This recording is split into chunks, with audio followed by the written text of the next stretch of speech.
बंदो सद्गुरु चरण को करूं सप्रेम प्रणाम। अशुभ हरण मंगल करण धनी श्रीदेव चंद्र जी नाम। श्री प्राणनाथ निज पति श्री महराज सुनाम। तेज कुंवरी श्यामा युगल को पल पल करो प्रणाम। पल पल करो प्रणाम।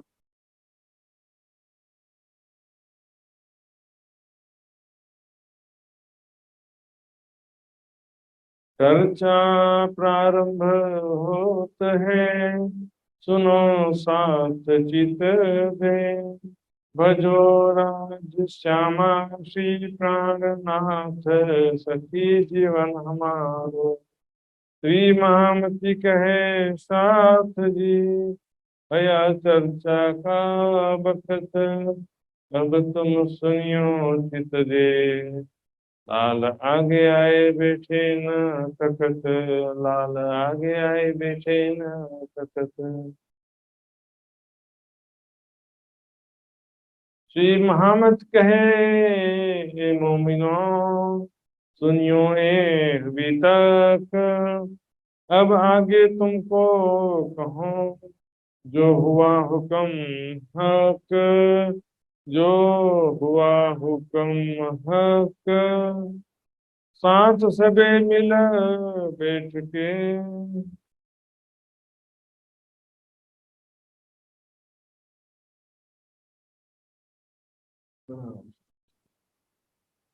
साथ सबे मिल बैठ के लगे करने पर यान। ये परवर मत्स्यराती धाम के धनी लालदास जी के तन के माध्यम से उस दिव्य ब्रह्म लीला का वर्णन कर रहे हैं, जो इस माया जगत में परमात्माओं के आने पर हुई। कल हमने सुना किस प्रकार सुंदर साथ और ज्यादा जोश और उमंग के साथ में औरंगजेब को पैगाम पहुंचाने का कार्य करने लगते हैं। और ज्यादा रिस्क लेवल भी बढ़ता जा रहा है, खतरा भी बढ़ता जा रहा है, लेकिन और ज्यादा हिम्मत और उत्साह भी साथ में बढ़ता जा रहा है। तो सुंदर साथ जी इतना ज्यादा उमंग उत्साह जोश है कि मृत्यु का भी भय उनके दिल से नहीं है, और इसके पीछे कोई लौकिक स्वार्थ नहीं है।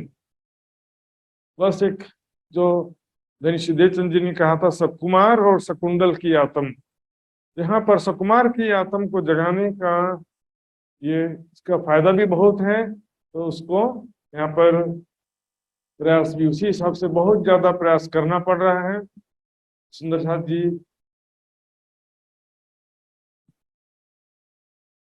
देखते हैं किस प्रकार वो प्रयास करते हैं। सांझ सभी मिल बैठ के लगे करने पर यान, सभी सुंदर साथ मिलकर बैठ के प्लानिंग करने लगते हैं।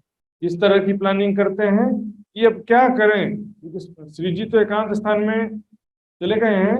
सुंदर साथ जो है अब सारी प्लानिंग कर रहे हैं। तो सुंदर साथ ने क्या निश्चित किया कि बिना आपा दिए और ना लिया जाए, स्वयं को समर्पित किए बिना और किसी का प्यार या विश्वास प्राप्त किया जा सकता नहीं। पहले स्वयं समर्पित होना पड़ता है, और यदि डर डर के बैठे रहेंगे तो कभी भी ये कार्य होने वाला नहीं है। कायरों के दिल में बड़ा जो पेठा डर, वो से सुंदर साथ ऐसे थे इनको मृत्यु का बहुत ज्यादा भय लगता था कि औरंगजेब के पास अब गए तो फिर हमको कत्ल कर देगा या फांसी पे चढ़ा देगा, इसलिए वो बहुत ज्यादा भयभीत रहते थे। तो कहते थे क्या फायदा है इनके चक्कर में क्यों पड़ते हो, इनको पैगाम देने से क्या फायदा है। आज भी ऐसा होता है सुंदर साथ जी। फायदा यही है, मैंने बताया, हमारी सफलता है संदेश पहुंचाना। मानना या नहीं मानना उससे क्या लेना देना। हो सकता है ना माने, हो सकता है मान भी जाए, लेकिन हमारी सफलता हमारा प्रयास है।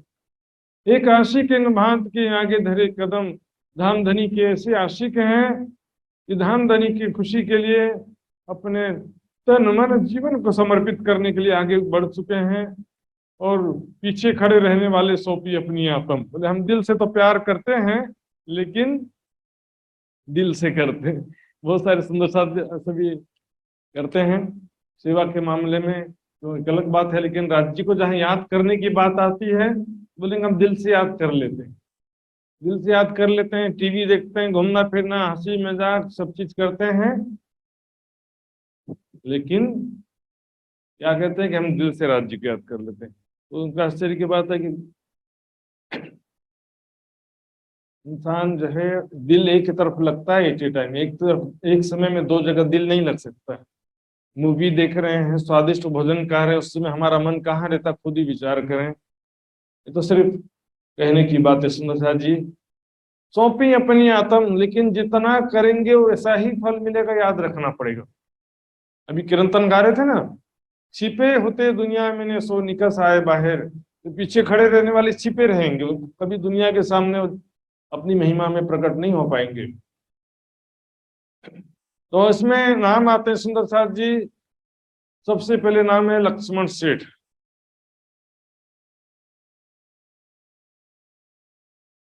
लालदास जी, इनका पुराना नाम ही यहाँ पर लिख दिया गया है। लक्ष्मण सेठ और दूसरे शेख बादल, इनको सबसे ज्यादा बेचैनी है, शांति ही नहीं मिलती है।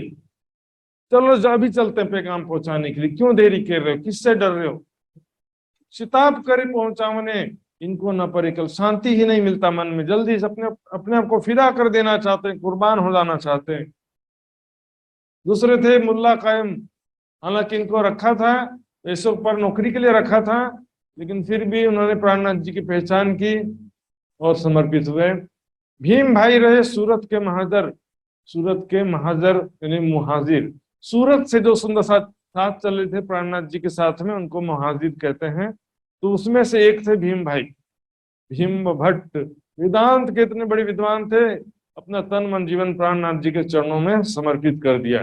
दूसरे एक और भी थे श्याम भट्ट, लेकिन उनका नाम अब शायद ही मिले कहीं। भाई सोमजी खंबात से, सोमजी भाई खंबात से थे, नागजी भाई सूरत से, खिमाई भाई बुंदेलखंड से, दयाराम दिल्ली से, चिंतामणि ठट्टेनगर से, चंचल भाई दिल्ली के, गंगाराम दिल्ली, बनारसी दास दिल्ली। इसमें सिंपल फार्मूला सुंदर साथ, 6 सुंदर साथ दिल्ली के थे और 6 बाहर के थे। दिल्ली के 6 सुंदर साथ, 2 सुंदर साथ ठट्टानगर के, 2 सुंदर साथ सूरत के, और फिर एक बुंदेलखंड और एक खंबात। तो दिल्ली के 6 सुंदर साथ में से 2 तो मुसलमान हो गए, शेख बादल और कायमुल्ला।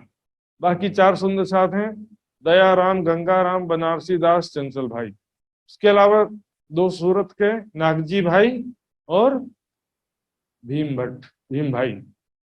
दूसरे 2 ठट्टानगर के, चिंतामणि जी और लालदास जी, ऐसे दोनों ही प्रकांड विद्वान थे। देखिए निर्मल आत्म की यही पहचान होती। और खिमाई भाई बुंदेलखंड से, सोमजी भाई खंबात से, 12 सुंदर साथ तैयार हो जाते हैं। ऐसा नहीं है कि किसी को मना किया था कि नहीं 13 नहीं हो सकते, 14 नहीं हो सकते, ऐसा नहीं था। तो आगे चुपाई आएगा कि बाकी जो है किस प्रकार सुंदर साथ जो है पीछे रहने वाले सुंदर साथ थे, वो ठीक थे, विश्वास था, समर्पण था, लेकिन ये इतना समर्पण नहीं था जितना ये 12 मोमिनों की बात है सुंदर साथ जी। तो सब मिलके मसलत करके यहाँ पर इंपोर्टेंट नया क्या किया, भेष बदला यूं कर। इससे पहले भी मस्जिद में गए थे, सनंद की वाणी गाए भी थे, लेकिन अभी क्या किया, अभी जो है भेष बदला। जो कहा था ना, सुलेमान ने कहा था एक बार, इस इन भेष तो हो ही नहीं मुलाकात, इस हिंदू के भेष से मुलाकात संभव नहीं है। और इसका परिणाम भी देखिए, अब जो है मुस्लिम फकीर वाली वेशभूषा पहन के जाते हैं, और वहां पर जामा मस्जिद में जा करके वहां पर सिफत जो मोहम्मद की, मोहम्मद बिना एक मोहम्मद का जो प्रकरण है, इसकी सनंद वाणी गायन करने लगते हैं। इस प्रकार, क्योंकि वहां पर मोहम्मद साहब की महिमा लिखी है इस प्रकरण में, मैंने बताया पहले भी स्पष्टीकरण किया कि वास्तव में मोहम्मद की ही सारी महिमा है, क्या ना, सिफत जो मोहम्मद, मोहम्मद हकी सूरत के रूप में भी मोहम्मद की ही सिफत है, महिमा है। गावत सनंद जोश में आशिक होने से, साथ में एक और सनंद भी गाते हैं, जब आए इमाम आखिर वाला, मुस्लिम को मुस्लिम की, हिंदुओं को हिंदुओं की तरह, सब ये समझे सब अपनी मिने जब आए इमाम आखिर, जब वो इमाम वाला ये प्रकरण गा रहे थे तब मस्जिद का इमाम निकल आया। पहले मैं भी इमाम हूं, या किस इमाम की बात कर रहे हैं। तो जब आते हैं सुनते हैं ध्यान से, वर्डिंग शब्दों को ध्यान से सुनते हैं, सुनी सिफत परवरदिगार, इमाम मेहदी की महिमा जब सुनते हैं तो अब नाम सुनत इमाम का बहुत हुआ खुशहाल, बहुत खुश हो जाते हैं। सच्चे हृदय वाले निकल जाते हैं दो चार इसमें भी, सारे के सारे उसमें भी मुसलमानों में भी सभी के सभी खराब होते हैं ऐसा नहीं है, राज्य खुदा की तड़प वाले भी होते हैं कोई कोई। तो इमाम बहुत खुश होता है, तो इमाम मेहदी के साथी हैं। मोमिनों मुख देख के जोश भरे लिया हाल, मोमिनों का जो चेहरा था जोश से परिपूर्ण, उमंग उत्साह तेज से परिपूर्ण था, एकदम नूरानी चेहरा हो गया था। जिसको खुदा की मोहब्बत दिल में हो, संसार की कोई चाहत ना हो, तो उसका चेहरा कैसे होगा? उसके चेहरे पर खुदा का नूर दिखाई देगा। देखे तारा दीन के, नजर करी आसमान, देखा कि यही है दीन के तारा। तारा का मतलब दीन की रोशनी, बोलते ना। एक जो है चिराग जैसे बोलते हैं हिंदुओं में, धर्म के चिराग या आशा की किरण, ये दीन इस्लाम के ये तारे हैं, ये दीन इस्लाम के रोशनी है। बाकी तो सब दिखावे वाले हैं, दिखावा करने वाले हैं, फर्ज बंदगी वाले हैं। सच्चा जिसके दिल में खुदा की तड़प है, मोहब्बत है, ये ऐसे लोग हैं। मैं जाऊं सुल्तान पे लेके अपने साथ में, इनको जरूर जो है लेकर के बादशाह के पास जाऊंगा। रहमत रहमत करके हुई हक सुबहान, रहम खुदा रहम करो, नजर करी आसमान, आकाश की तरफ नजर करता है, खुदा इनके ऊपर रहम कर रहम कर। खुदा से इनके लिए दुआ करते हैं और उसके बाद कहते हैं चलो मैं तुमको लेके चलूंगा बादशाह औरंगजेब के पास में। तब ले चला, पकड़ के हाथ लेके चलते हैं, और जामा मस्जिद और लाल किला आमने सामने, कोई बहुत दूर नहीं है कि बहुत ज्यादा समय लग जाए। अंदर जाके ये कही आया पैगाम इमाम, अंदर सुंदर साथ को बाहर खड़ा कर दिया और अंदर जाते हैं, बादशाह से मिलके कहते हैं कि इमाम मेहदी का पैगाम आया है, इमाम मेहदी के साथी आए हुए हैं, मैं उनको स्वयं लेकर के आया हूँ, बाहर खड़े हैं, कृपया आप आइए उनसे मिलने के लिए। तो तुरंत माहौल में से सुन के निकल आया सुल्तान, सब काम छोड़ करके औरंगजेब बादशाह बाहर निकल आता है। हुआ ठाड़ा चबूतरे पर, हाथ आशा एक सोने का। ये चबूतरा कौन सा चबूतरा है? ये कमर भरूचा चबूतरा नहीं। इनका जो, अब देखोगे जोधा अकबर पिक्चर में भी से, या टीवी में गूगल सर्च करके देख सकते हैं। इनका जो आसन होता है एकदम काफी ऊंचा चबूतरा होता है जिसके ऊपर वो बैठे होते हैं, और हिंदू राजा जैसा सिंहासन नहीं होता इनका। तो इसको नीचे से सीढ़ी चढ़ के जाने वाला नहीं होता, अंदर से खिड़की से निकल आते हैं। ऊपर ही ऊपर खिड़की होता है, एक बहुत ऊंचा चबूतरा जैसा होता है, और उसका अंदर से आने का रास्ता होता है। तो उस पर आकर के ऊपर से देखते हैं, इसको दीवाने आम बोलते हैं। तो दीवाने आम पर आकर के बादशाह औरंगजेब देखता है, सामने नीचे सुंदर साथ जी खड़े थे, और भाई खटपट, उधर खटपट शुरू हो गया दरबारियों में। शेख इस्लाम, शेख निजाम, अरे लोग कैसे आ गए, इनको किसने आने दिया, कैसे घुस गए, आपस में खटपट शुरू हो गया। तब पूछा सुल्तान ने, इशारत सो आए। औरंगजेब बादशाह ध्यान से सबको देखता है, 12 सुंदर साथ जी को, और फिर देखता है, इशारा से कहता है क्या बात है ऐसा है। तब सुंदर साथ जी सबसे पहले क्या कहते हैं, कलमा जुबान चलाए, कलमा ला इलाहा इल्लल्लाह मोहम्मद रसूलुल्लाह। कलमा क्यों चलाने की बात है सुंदर साथ जी? कलमा बोलने का कारण बहुत इंपॉर्टेंट है। कलमा का उच्चारण करना इस्लाम के 5 नियमों में से एक तो ही है, और मुसलमान होने का परिचायक भी है। इससे पता चलता है कि हम, कलमा बोलने वाला एक खुदा और उसके रसूल पर विश्वास रखता है, ये पता चलता है इससे। तो कलमा बोलने से क्या होता है कि ये समझेंगे कि ये हमारे विरोधी नहीं है, इतना तो कम से कम पता चल जाता है। पता है कलमा बोलने में भी बहुत सारा फिर दूसरे पंथ पेंडों की बात भी आ जाती है। तो इस्लाम में भी बहुत सारे फिरके हैं ना सुंदर साथ जी। यहाँ पर कलमा बोलने से क्या हो गया कि ये कम से कम दूसरे धर्म के नहीं है, इतना पता चलता है। फिर इशारत करी सुल्तान ने, क्या मतलब है तुम? औरंगजेब ने फिर इशारे से कहा, क्या बात है, कुछ लेना है तो बताओ। मतलब है ना, कुछ स्वार्थ हो, कुछ उद्देश्य हो, कुछ काम करना हो, कुछ भेंट दक्षिणा चाहिए हो तो बताओ। तब जवाब इनने दिया, दीन इस्लाम के आशिक हैं हम, दीन इस्लाम के आशिक, हमको दीन इस्लाम के सिवा और कुछ नहीं चाहिए। हम कोई वो घुमक्कड़ फकीर नहीं है जो दक्षिणा भेंट लेने के लिए जगह जगह घूमते रहते हैं। औरंगजेब भी यही सोच रहा था कि ये वैसे ही फकीर होंगे, शुरू में बड़ी बड़ी बातें करते हैं, भेंट दक्षिणा लेके फिर गायब हो जाते हैं। ऐसे कोई फकीर होंगे? अगर कुछ चाहिए हो तो बताओ। तो नहीं, हमको तो बस कुछ नहीं चाहिए, हम दीन इस्लाम के आशिक हैं, इस दीन इस्लाम के सिवा हमको कुछ नहीं चाहिए। तो जो मतलब अपना कहो, देखिए दीन इस्लाम का मतलब क्या होता है समझ साथिए, शांति का मार्ग। इस्लाम का मतलब शांति भी होता है, और बड़ी वृत्त में देखेंगे इस्लाम का अर्थ परम धाम के लिए भी किया हुआ है।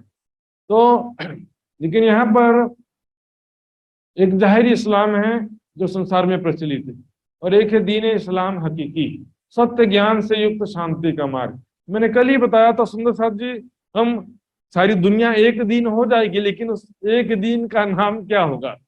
एक धर्म होगी दुनिया, एक धर्म का नाम क्या होगा?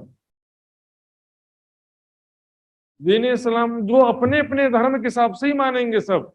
हिंदुओं के हिसाब से निजानंद संप्रदाय, तो मुसलमानों के हिसाब से यही जो है दीन इस्लाम होगा। ईसाइयों के हिसाब से यही क्रिश्चियन धर्म। क्रिश्चियन का मतलब क्या? जो क्राइस्ट पर बिलीव करता है वो क्रिश्चियन है। तो सुंदर साथ जी, नाम तो अपने अपना ही समझेंगे, अपनी अपनी में समझे सब, जुदा ना रहे कोई। अब प्राणनाथ जी को हिंदू बुद्ध निष्कलंक मानेंगे, तो मुसलमान इमाम मेहदी अल्लाह का रसूल मानेंगे। इसी तरह से ईसाई जो है सेकंड कमिंग ऑफ क्राइस्ट मानेंगे, यहूदी जो है सेकंड कमिंग ऑफ मूसा मानेंगे। सब अपने अपना मानेंगे, अपनी अपनी में समझे सब, जुदा ना रहे कोई। अब तो औरंगजेब बादशाह कहता है, कुछ मतलब हो तो कहो, मांगो मुझसे, कुछ चाहिए हो तो मामला खत्म करो, काय के लिए लंबा खींच रहे हो? कुछ चाहिए हो तो बोल दो, मैं दे दूंगा। तब सुंदर साथ जी कहते हैं, एक बात मांगते हैं हम, कि रूबरू बातें करें तुमसे। हम आपसे एकांत में ज्ञान वार्ता करना चाहते हैं, हमारे बीच में दूसरा नहीं होना चाहिए, क्योंकि बीच में घुस गए ना तो फिर संशय में डाल देंगे, सुनने भी नहीं देंगे बात को ठीक से, बार बार टोका टाकी करेंगे। एकाजी मौलवी बीच में घुसेंगे तो वो समझाने का अवसर ठीक से नहीं दे पाएंगे। इसलिए हमारी बातों में नहीं आवे न कोई दरमियान। तब फिर से औरंगजेब बादशाह ने कहा, कुछ और कहो सबब, और कोई कारण है तो कह दो। सुंदर साथ कहते हैं, हमने तो आपको कह दिया बादशाह, हमें नहीं मुर्दार का मतलब, दुनिया के पैसा संपत्ति सुख लेने से हमको कोई मतलब ही नहीं है। तब बादशाह कहता है, ऐसे फकीर मैंने पहली बार देखे। आशा अपना जो छड़ी था उसको लेकर चुमता है, 3 बार चुमता है, और खुदा को याद करता है कि खुदा ऐसे फकीर कहाँ मिलते हैं आज के जमाने में। तब मोमिन बोले जोश में, तब सुंदर सा जी उमंग उत्साह जोश के साथ में कहते हैं, उच्च स्वर में कहते हैं कि हम ही हैं जिसने गुसल खाने में रुक्का चिपकाया था, हम ही ने 5 नलवे 5 दरबारियों पर भिजवाए थे, काजी शेख इस्लाम, शेख निजाम, रिजवी खान, सिद्दीक फौलाद, अकील खान, सब पर हमने ही 5 रुपये भिजवाए थे। तो शेख सुलेमान खा पर अब मेरा नाम ना ले ले, क्योंकि इसके घर भी तो चक्कर लगाए थे। जब सुल्तान औरंगजेब ने कहा, हे तुम पे किताब, किताब ये कोई ग्रंथ है जिसको पढ़ करके मैं तुम्हारे सिद्धांतों के विषय में जान सकूं? सुंदरदास जी, क्या होता है ना कि आमने सामने चर्चा सुनने में थोड़ा संकोच फील होता है, तो कई लोगों को क्या स्वाध्याय करने का आदत रहता है, तो क्या कि चलो किताबों में देख लो, किताब पढ़ के मैं समझ लूंगा तुम क्या कहना चाहते हो। डिस्कस करने में थोड़ा सा संकोच महसूस होता है किसी किसी को। तो औरंगजेब ने यही कहा, या तुम्हारे पास कोई धर्म ग्रंथ है? सुंदर सा ध्यान देंगे, कल जब रुक्का औरंगजेब ने पढ़ा था ना, इन रुक्का को पढ़ के हुई पहचान करके एक चौपाई आई थी वहां पर। वो पहचान के विषय में मैंने कहा था वहां पर कि पहचान मतलब सुलेमान के विषय में उनको पहचान हुआ कि सुलेमान जो है अपना काम ठीक से नहीं कर रहा, ये उनको समझ में आया औरंगजेब। यदि पहचान होता तो यहाँ पर ऐसी बातचीत होती? इमाम मेहदी सिर्फ रुक्का पढ़ करके इमाम मेहदी की या कयामत की पहचान हो गई, ऐसा नहीं है सुंदर, नहीं, ऐसा पॉसिबल नहीं होता सुंदर साथी। यदि पहचान हो जाता तो यहाँ पर क्यों कहते कि लाओ तुम्हारे पास कोई किताब हो तो बताओ? यहाँ तो पता नहीं क्या क्या बातें किए जा रहे हैं, इतना लंबा सारा। पहचान हो गया होता तो फिर उनको तो बोलता, चलो चलो अंदर आओ, सुंदरनाथ जी सुंदर साहब कहते हैं, क्योंकि उस समय किताब लेकर के प्रमाणिक ग्रंथ लेके नहीं गए थे, तो उन्होंने कहा हम मंगा विचेता, हम शीघ्र ही आप आदेश देंगे तो उपलब्ध करवा देंगे आपको देने के लिए। फिर से औरंगजेब ने कहा कुछ मांगो तो तुम, कहा मांगे दीन मोहम्मदी और ना चाहे हम, मोहम्मद साहब का सच्चा दीन चाहते हैं, सच्चा दीन इस्लाम चाहते हैं हम, ये जो जाहिरी चल रहा है ये नहीं चाहते हम, सच्चा दीन इस्लाम चाहते हैं। तो इतना जोश में बात कर रहे थे कि डर दिल भया सुल्तान, औरंगजेब को भी डर लग रहा था। सोचिए सारी दुनिया औरंगजेब से बात करने में डरती है, और सुंदर साथ जो है उनसे औरंगजेब को डर लग रहा था। कल परसों छुपाई भी आई थी, कल ही आई थी, सिद्दीक फौलाद भी कह रहा था कि मुझे बादशाह के सामने बात करने की हिम्मत नहीं है मेरी से। दूर खड़े सब कांपत, थर थर कांप रहे थे। औरंगजेब कौन सा आदेश दे दे गुस्सा होकर के, किसको सजा दे दे। ऊपर नाम बता दिया ना पांचों का, पांचों दरबारियों का नाम बता दिया, वो भी कांप रहे, पता नहीं बादशाह हमको क्या सजा सुनाए। अब यहाँ पर होता क्या है, शेख इस्लाम आता है बादशाह के पास में और बताता है कि जो सामने खड़े हैं ना 12 लोग, इसमें से 6 को तो हम जानते हैं, ये तो दिल्ली के हैं, और 6 में से 4 हिंदू हैं और 2 मुसलमान हैं मात्र। तो ये हिंदू जो है ऐसे फकीरी भेष धारण करके क्यों आए हैं यहाँ पे। 10 तन एक खिल के 2 तन मुसलमान। देखिए यहाँ पर चुपाई है, वितक में ही आगे आता है, आगे पीछे का कनेक्शन जोड़ना पड़ता। सुंदर साथ जी अपने मन से सोचने से भटक जाएंगे। धन धन कहे सब हमको, सब हमारी बातें सुनकर के हमको धन धन कह रहे थे, लेकिन बाद में क्या हुआ, हमारा भाष्य गुण क्यों हिंदू मुसलमान ऐसे, हिंदू ऐसे मुस्लिम फकीरी भेष धारण करके क्यों आए हैं, हमारा अवगुण सब इन्होंने ले लिया। किन के भेजे आए हैं, कुछ दगा है इनमें, किसके भेजा, किसने भेजा है इनको, कुछ षड्यंत्र के लिए आए हैं, मुझे मारने के लिए आए हैं, ऐसा जान के साथ को किए कोतवाल के हवाले, कोतवाल के हवाले जांच पड़ताल के लिए कर उनके हवाले कह दिया। और कोतवाल से कहा जी ये कहिया कोतवाल को, साच झूठ देखो तुम, एक कौन है, कहाँ से आए, तुम चर्चा करो हम। और 6 का तो पता चला, और बाकी 6 कौन है वो तो पता ही नहीं है, ये दुश्मन ने भेजा, किसने भेजा है। तब बादशाह कहता है मैं इनसे बात तो करूंगा, मन में सोचा, लेकिन पहले इनका जांच पड़ताल भी जरूरी है।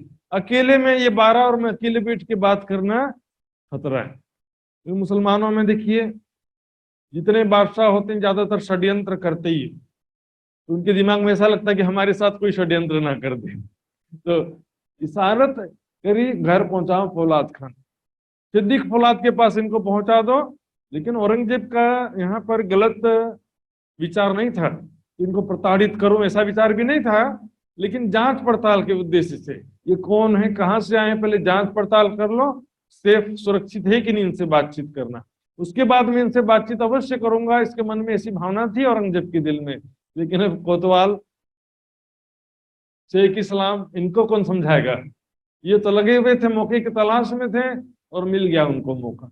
अब सैनिक लेकर के सबको 12 सुंदर साथ को कोतवाल के घर जाता है, और कोतवाल को कहता है कोतवाल साहब सुनिए, आज दिन लो ऐसा सखत ना बोलिया, औरंगजेब बादशाह से आज तक इतने उच्च स्वर में किसी ने बात नहीं किया, सुल्तान के मुंह पर ऐसा मजाल ना कहो, किसी की हिम्मत नहीं हुई आज तक बात करने की, इनकी बातें करते कोई ना आया, दुष्ट किसी को देख ही नहीं रहे थे, समझ ही नहीं रहे थे। कापस सारी सृष्टि कांप रही थी कि औरंगजेब कब गुस्सा हो जाए और क्या सख्त आदेश दे दे। तो ये तो इशारा कर दिया। कोतवाल कैसे होते हैं, इतना भी समझा दो, प्रेम से पूछना, उनका तरीका वही रहता है। पुलिस वाले की जांच पड़ताल कैसे करते हैं, तो प्रेम से करते हैं। उनको क्या होता है, देखिए जब कोई क्लू नहीं मिलता है पुलिस वालों को, कोई रास्ता नहीं मिलता, कोई सबूत नहीं मिलता, तो बस एक ही तरीका बचता है, डंडा मार मार के सच उगलवाने का प्रयास करते हैं। फिर बोलेंगे रात भर डंडा मारा लेकिन फिर भी इसने नहीं बोला, मतलब ये गुनहगार नहीं है, ये उनका कसौटी होता। बताओ, रात भर डंडा खाने के बाद भी कुछ नहीं बोला, मतलब ये बेगुनाह है। पुलिस वालों का दृष्टिकोण ऐसा है, ये उनका काम करने का तरीका ही ऐसा होता है। फिर सिद्दीक फौलाद जो है, उनका भी नाम अभी औरंगजेब के सामने लिया था, वो सुंदर साथ जी ने लिया ना, 5 दरबारियों को हमने संदेश पहुंचाया था, तो उसमें से सिद्दीक फौलाद का भी नाम लिया। तो सिद्दीक फौलाद भी इससे थोड़ा नाराज हो गया, शेख इस्लाम भी नाराज थे। तो इस कारण से औरंगजेब बादशाह का अलग विचार था, लेकिन इनका दृष्टिकोण अलग था। इन्हों को निके राखियो खाने पीने की खिजमत, बादशाह का तो आदेश था कि इनको अच्छी तरह से रखना, खाने पीने का तकलीफ ना होने पाए, लेकिन इसके हवाले कर दिया, कोतवाल के हवाले कर दिया। क्या होता है, चारों तरफ का घेरा इतना खराब घेरा था कि औरंगजेब कुछ कर भी नहीं सकता था। इन समय दिल्ली में ना घर घर पड़ी खड़बड़। अब दिल्ली के जो 6 सुंदर साहब थे उनके घरों में खड़बड़ मच गई, उनके दोस्तों में, उनके रिश्तेदारों में। अरे पता चला क्या तुमको, औरंगजेब ने उनको गिरफ्तार कर लिया, उनको पकड़ लिया, इस तरह की बातें होने लगी। दयाराम के घर में बड़ा जो हुआ, तो दयाराम के घर वालों में बहुत ही वहां पर शोर होने लगा, मतलब बहुत ज्यादा हंगामा मच गया। वो ऐसा विचार करने लगे कि हम पैसा दे करके दयाराम के बदले किसी दूसरे आदमी को अंदर रखवा देते, जो पैसा लेकर के ही काम करे, कि दयाराम रिहा हो जाए, उसके बदले में दूसरे को अंदर रख दे। इस संसार में भी ऐसा मेरे सामने ही हुआ सुंदर साथ जी। एक सुरेश नाम के व्यक्ति को पुलिस ने गिरफ्तार किया, उसने पैसा दिया, और दूसरे सुरेश को पुलिस ने पकड़ दिया, पहले वाले को छोड़ दिया। ऐसे पुलिस भी बहुत दुष्ट वाले भी होते हैं। खाने पीने की बात जो पूछाई कोतवालियों से, तो खाने पीने की बात शाम को जब पूछा कोतवाल ने कि आप लोग कैसा खाना खाओगे, शाकाहारी खाओगे या मांसाहारी खाओगे? तब सुंदर साथ 12 सुंदर साथ आपस में मिलकर विचार करते हैं कि हमको आदि के निर्देशों का पालन करना है। सब ने कहा हम शुद्ध शाकाहारी भोजन करेंगे। सब भले 2 मुसलमान हैं, वो भी कहे कि हम सभी एक जैसा भोजन खाएंगे, हम सभी शुद्ध शाकाहारी भोजन खाएंगे। संध्या के समय मिले तब जाहिर हुई खबर, सबको पता चल गया। ये मुसलमानों का एक परखने का तरीका है। मुसलमानों का ये परखने का तरीका है,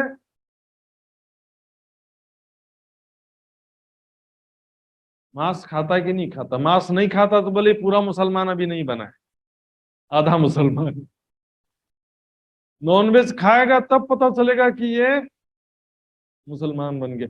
सबको पता चला ये तो शाकाहारी बात कर रहे हैं, मतलब इनका हादी भी हिंदू है, तभी ये शाकाहारी भोजन की बात कर रहे हैं। जरूर इनका हादी जो है हिंदू है, इसमें से कुछ हिंदू हैं तो पता चल ही गया था, लेकिन इनका जो हादी है, जो इमाम मेहदी का दावा कर रहा है, वो भी एक हिंदू है, इनको समझ में आ गया। तब ये बात जब पता चली, और इधर क्या हुआ, औरंगजेब बादशाह को भड़काने का काम दरबारी लोग बराबर करते रहे।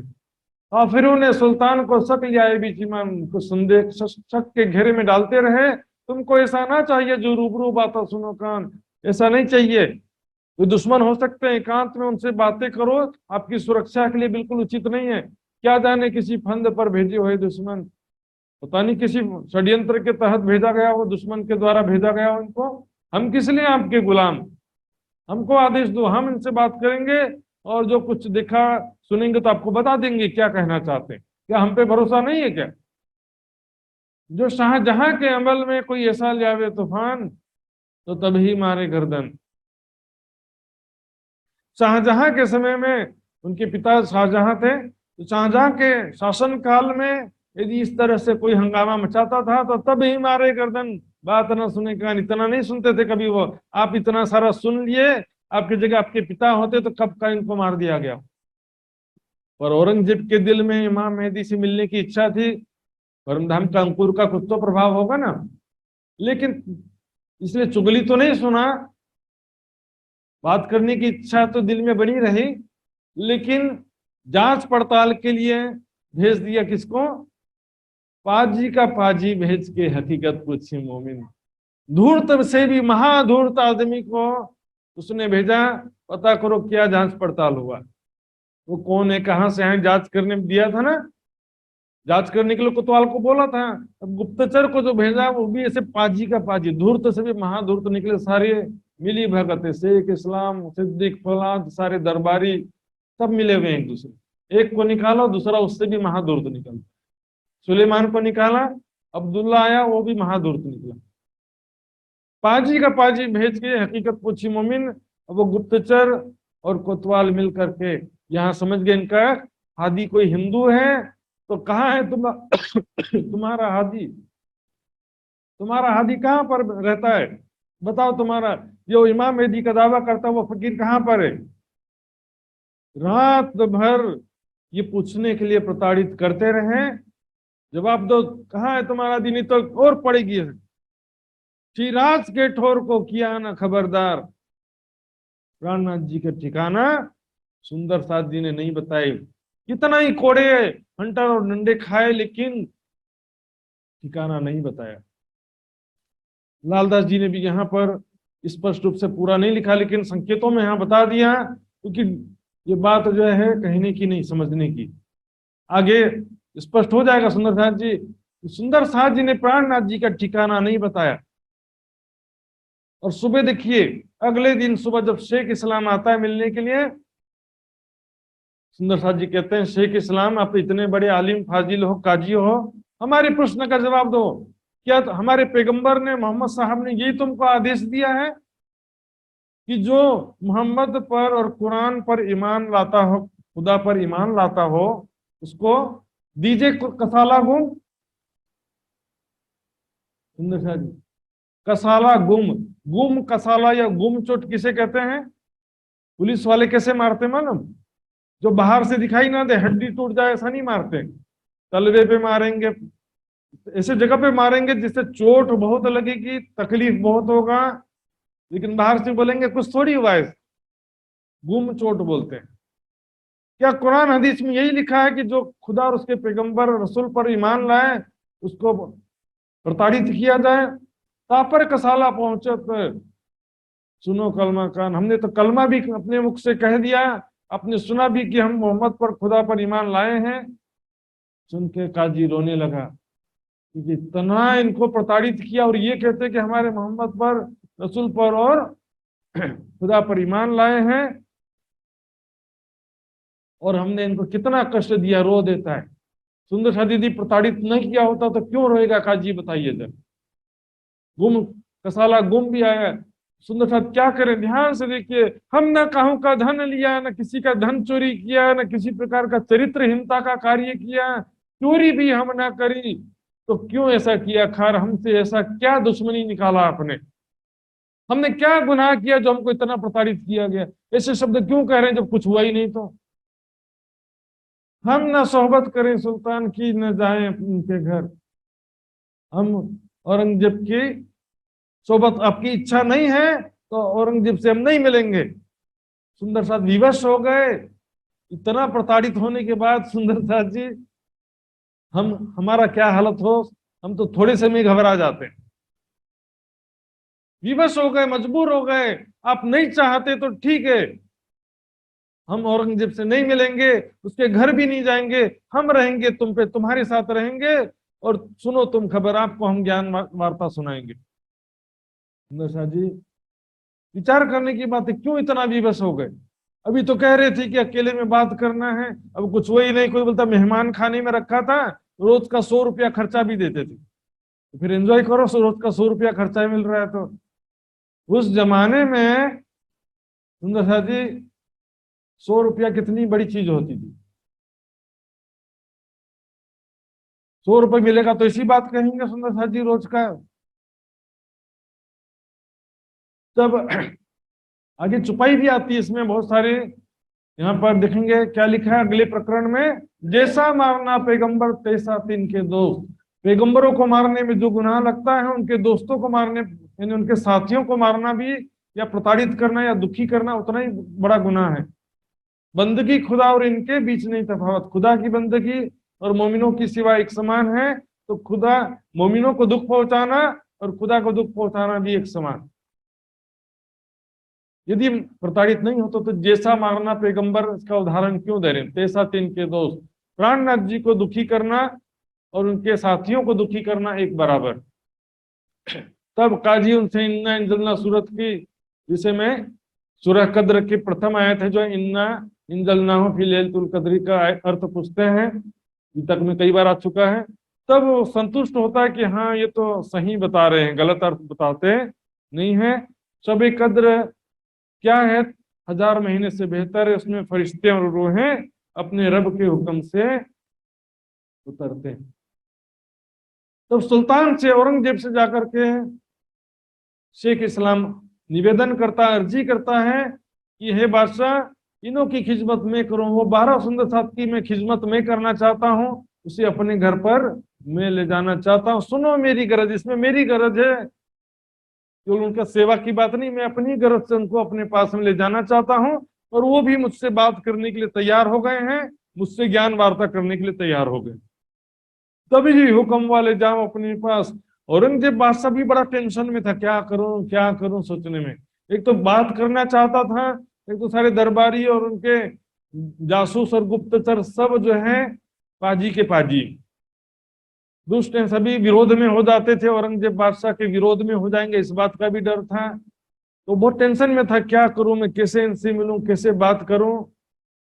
तब जो है हुक्म हुआ कि ठीक है, ले जाओ अपने पास। उनको बताया कि सुंदर साथ जो है काजी से बात करने के लिए तैयार हो गए हैं, तो दिल से छूटी आस।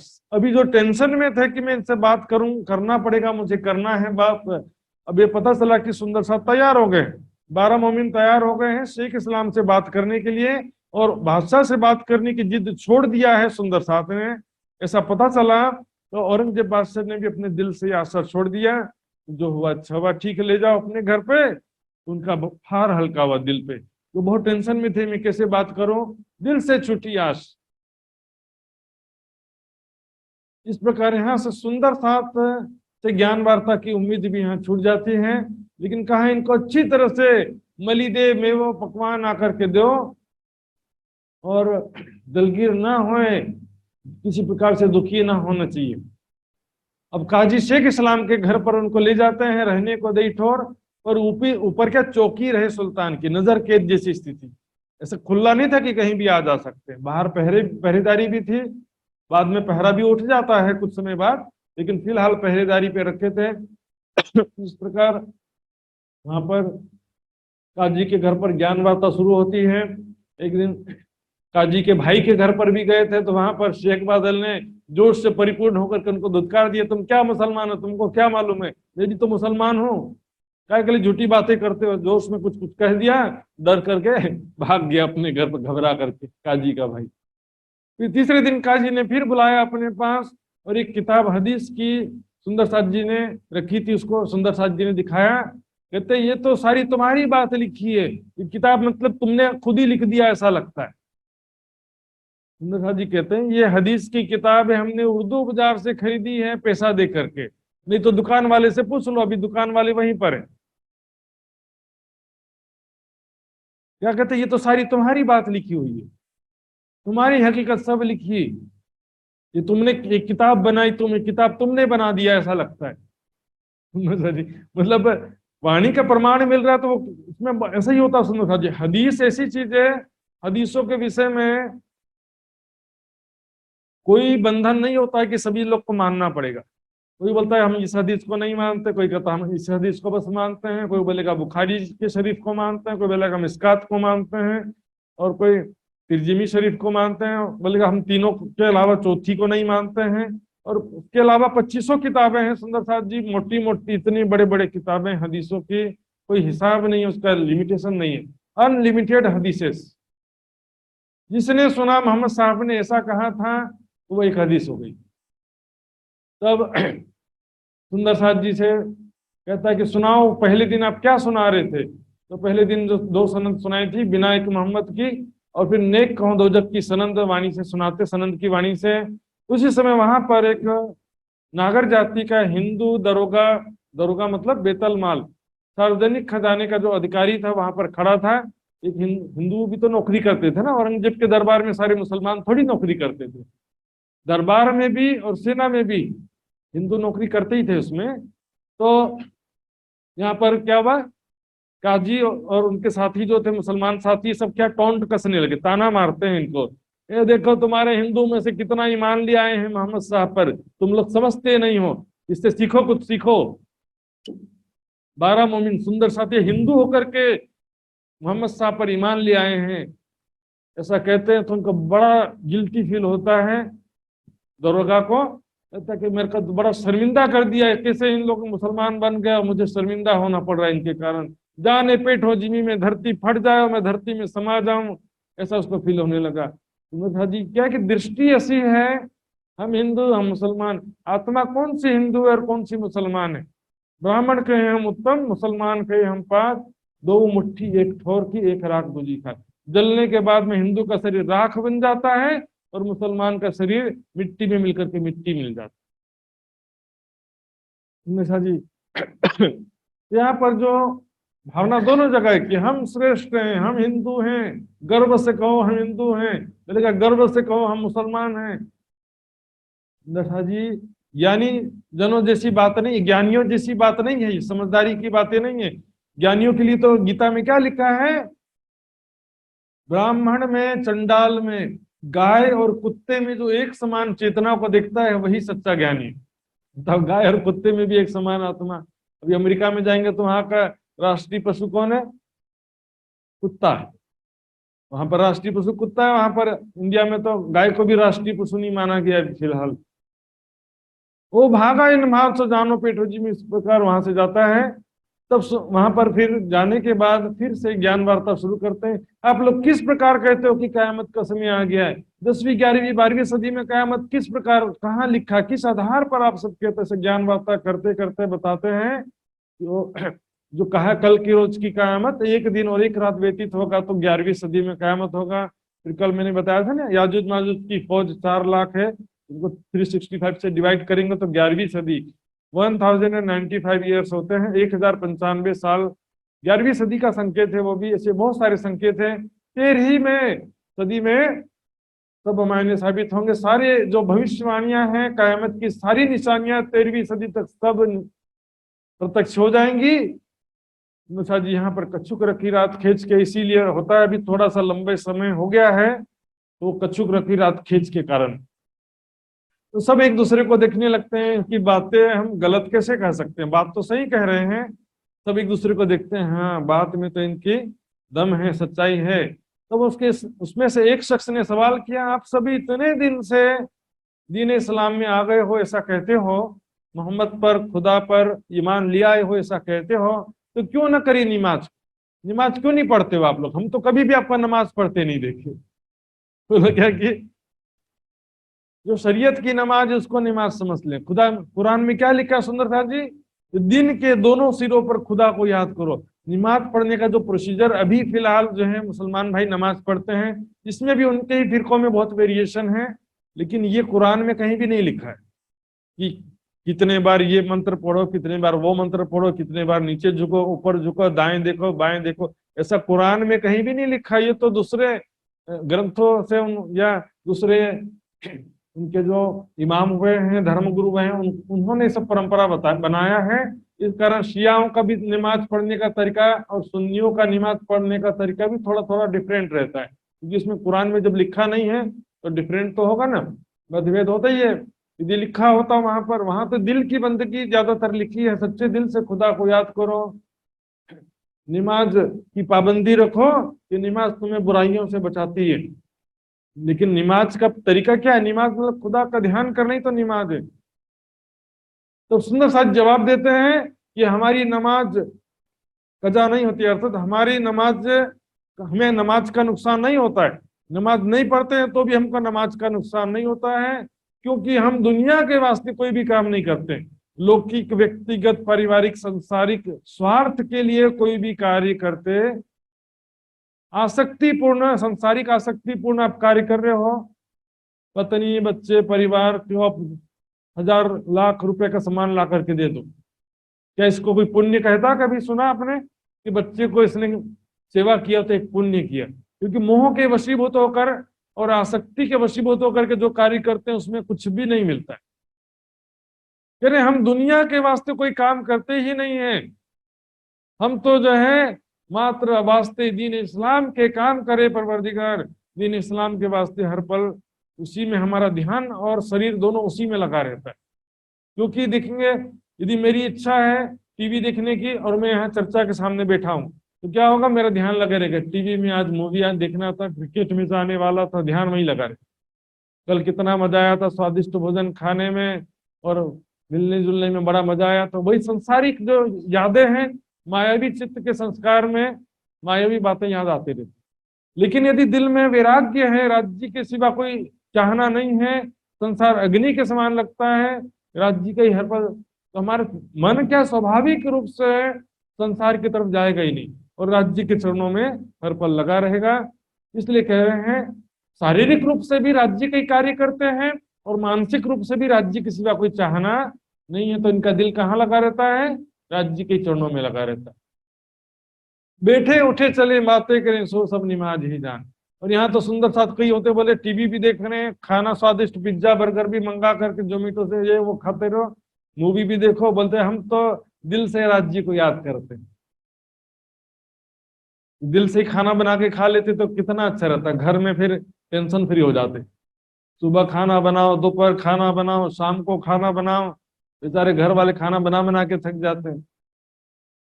मनसा वाचा कर्मणा युगल चरण की वा, सिर्फ मन से नहीं चलेगा, कर्म से भी प्रयास होना चाहिए, पूर्ण प्रयास।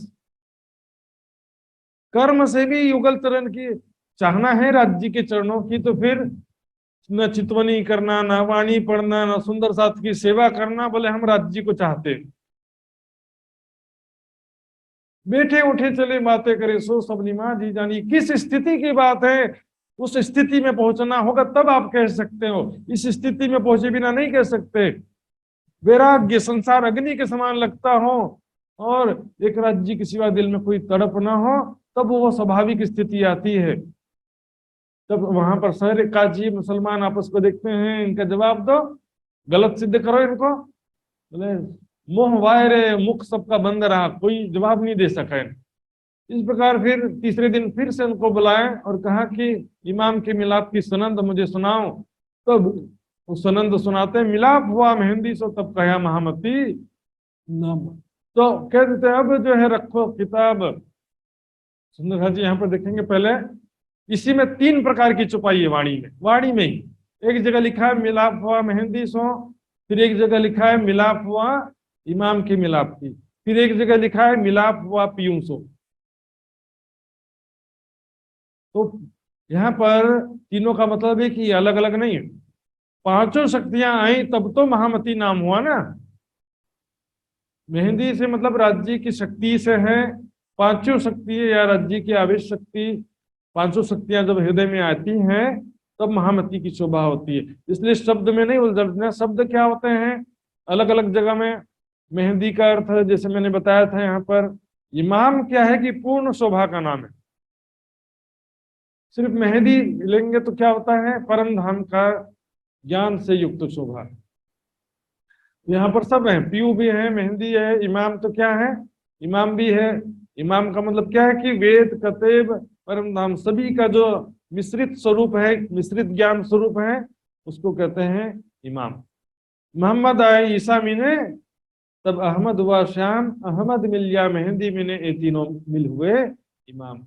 इमाम जो है क्या है कि वेद का ज्ञान कतीब का ज्ञान जब आ गया तब अहमद हो गए, परम धाम का ज्ञान आ गया तो फिर इमाम हो गए। क्योंकि इमाम का मतलब ही होता है जो परम धाम का सजदा कराए, परम धाम की नमाज पढ़ाए। सारी बात सुन के कहते हैं अब रखो किताब, जो समझना था हमने समझ लिया, जो सुनना था सुन लिया, बस हो गया बहुत। हम जो है ये बात बरहक इमाम मेहदी उनके हृदय में विराजमान है, ये बात सही है। ये बात बरहक, बरहक मतलब सत्य है। हम तो उम्मीदवार है, हम उम्मीदवार भी हैं, ऐसा नहीं कि हम मोहम्मद साहब के दीदार के तलबगार नहीं हैं, शिफायत मोहम्मदी के तलबगार नहीं हैं, ऐसा नहीं है। हम तो उम्मीदवार हैं, पर अब बात तुम छिपाओ जिन करो जाहिर पहचान। इस बात को फिलहाल छिपाओ, इस बात को भी जाहिर मत करो। जब स्वयं जाहिर हो जाएंगे तब हम भी उनके चरणों में आ जाएंगे, लेकिन फिलहाल इस बात को छिपाओ। सुंदर साथ जी विवश हो गए क्योंकि इनका विरोध नहीं कर सकते थे, विरोध करते तो फिर कोतवाल के हवाले कर सकते थे। सुंदर साथ विवश हो गए इसलिए छुपाई आती। मोमिन तो है गरीब बकरी जेता बल, गरीब यानी विनम्र है, सिर्फ विनम्रता की बात नहीं है यहाँ पर, संसारिक शक्ति धन बल, जन बल, पद, राज, सत्ता, ये संसारिक शक्ति। हम देखेंगे बड़े बड़े महाराज लोग क्या करते हैं, साथ में एक दो राजनीतिज्ञ, दो चार गुंडे, ये सब सबको साथ में रखे रहते हैं, जो कि समय समय पर सबका जरूरत पड़ते रहता है। कुछ पैसे वाले होना चाहिए, कुछ मंत्री लोगों का सपोर्ट होना चाहिए, कुछ गुंडे लोग का सपोर्ट होना चाहिए, बड़े बड़े गादीपति का सारे कॉन्टेक्ट रहते हैं आजकल। धर्म में राजनीति नहीं होना चाहिए, ऐसा सरकार से भी कहा करते थे, लेकिन क्या करें। मोमिन तो है गरीब बकरी जेता बल। बकरी जेता बल क्यों कह रहे हैं कि राज सत्ता का बल नहीं है, मेजॉरिटी भी नहीं है, किसी भी दृष्टि से शक्तिशाली नहीं है, बस ज्ञान है। लेकिन लौकिक दृष्टि से कोई शक्ति तो होना चाहिए ना। छत्रसाल जी जिसे एक शक्तिशाली राजा जब मिलते हैं तब जाकर के कुछ शक्ति आई। ये तो जगह जगह एक स्थान से दूसरे स्थान, दूसरे स्थान से तीसरे स्थान भटकते थे सुंदर साथ जी। पढ़े बाग जियो बोली, ये तालीम प्राप्त विद्वान अहंकार से युक्त बोलते हैं। क्यों? मेजॉरिटी तो है, सत्ता बल भी है, लेकिन एक और बात है, पढ़े। पढ़े का मतलब क्या है? तालीम प्राप्त। तालीम में क्या होता सुंदर साथ जी? चाहे कहीं से भी तालीम प्राप्त करो, बोलेंगे तर्क करो, वितर्क करो और कुतर्क करो, लेकिन कभी कभी अपनी हार स्वीकार मत करो। ये तालीम का पहला जो है उपदेश जो है गुरु शिष्य को देता है। तो ये क्या तर्क करें, क्या तर्क करें? तर्क करना नहीं भाई, सत्य को जानना और सत्य को समझना हमारा उद्देश्य होना चाहिए। तालीम प्राप्त करके मैं विद्वान बनूं, स्टार्टिंग ही गलत है। अपने आत्म कल्याण के लिए वाणी पढ़िए, तब आप दूसरे का भी आत्म कल्याण करेंगे। पहले ये सतवाणी मत के ले जो इनको था, फिर तो दूसरों को दूं, ये सुखदेव ब्रह्म सृष्टि को तो में अंगनाना। और मंथन क्यों करना? अपने लिए मंथन करना है। ये तो बिना दर्द दौड़ावे दानाई पड़े खाली मकान। मुसलमानों में भी, हिंदुओं में भी बहुत सारे जो राज्य की खुदा की सच्ची तड़प होती है ना, तो कुछ ना कुछ तो खुदा की मेहर होती भी है।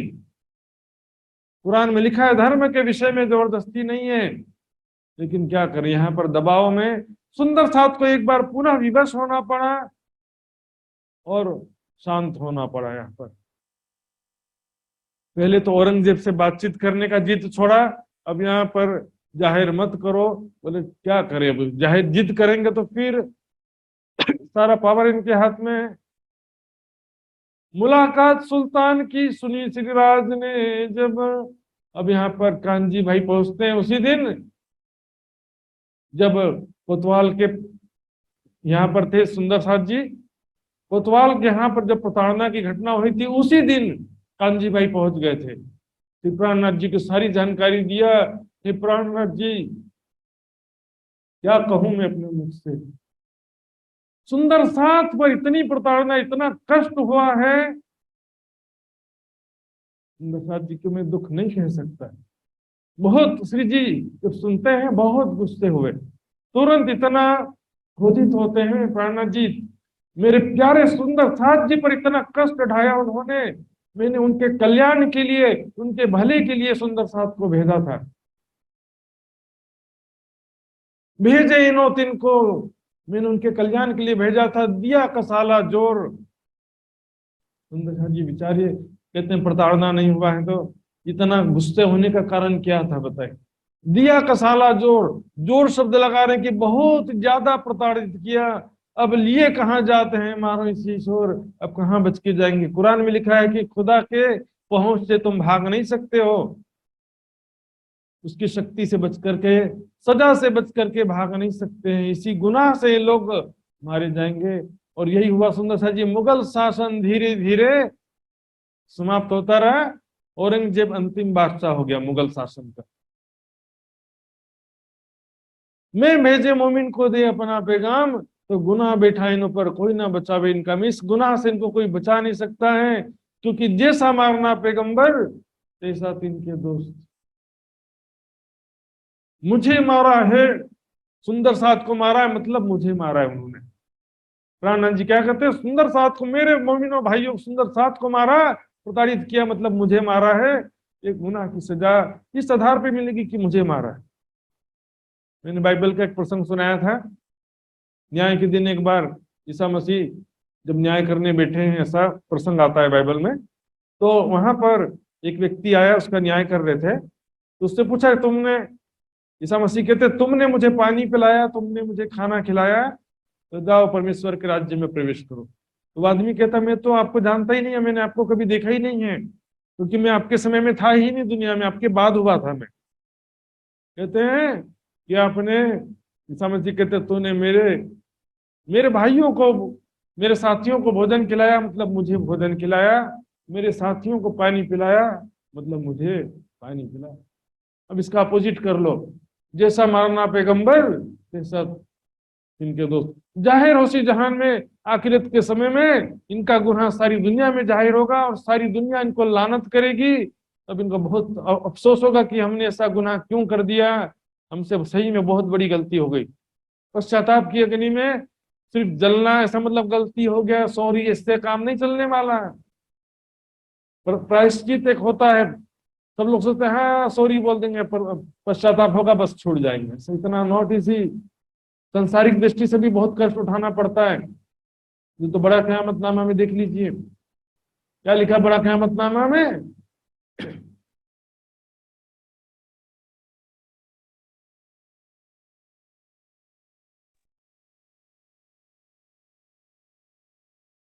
राम जी, सुंदर साहब जी। तो वाईफाई डिस्टर्ब हो गया था, सुंदर साहब जी क्षमा चाहूंगा।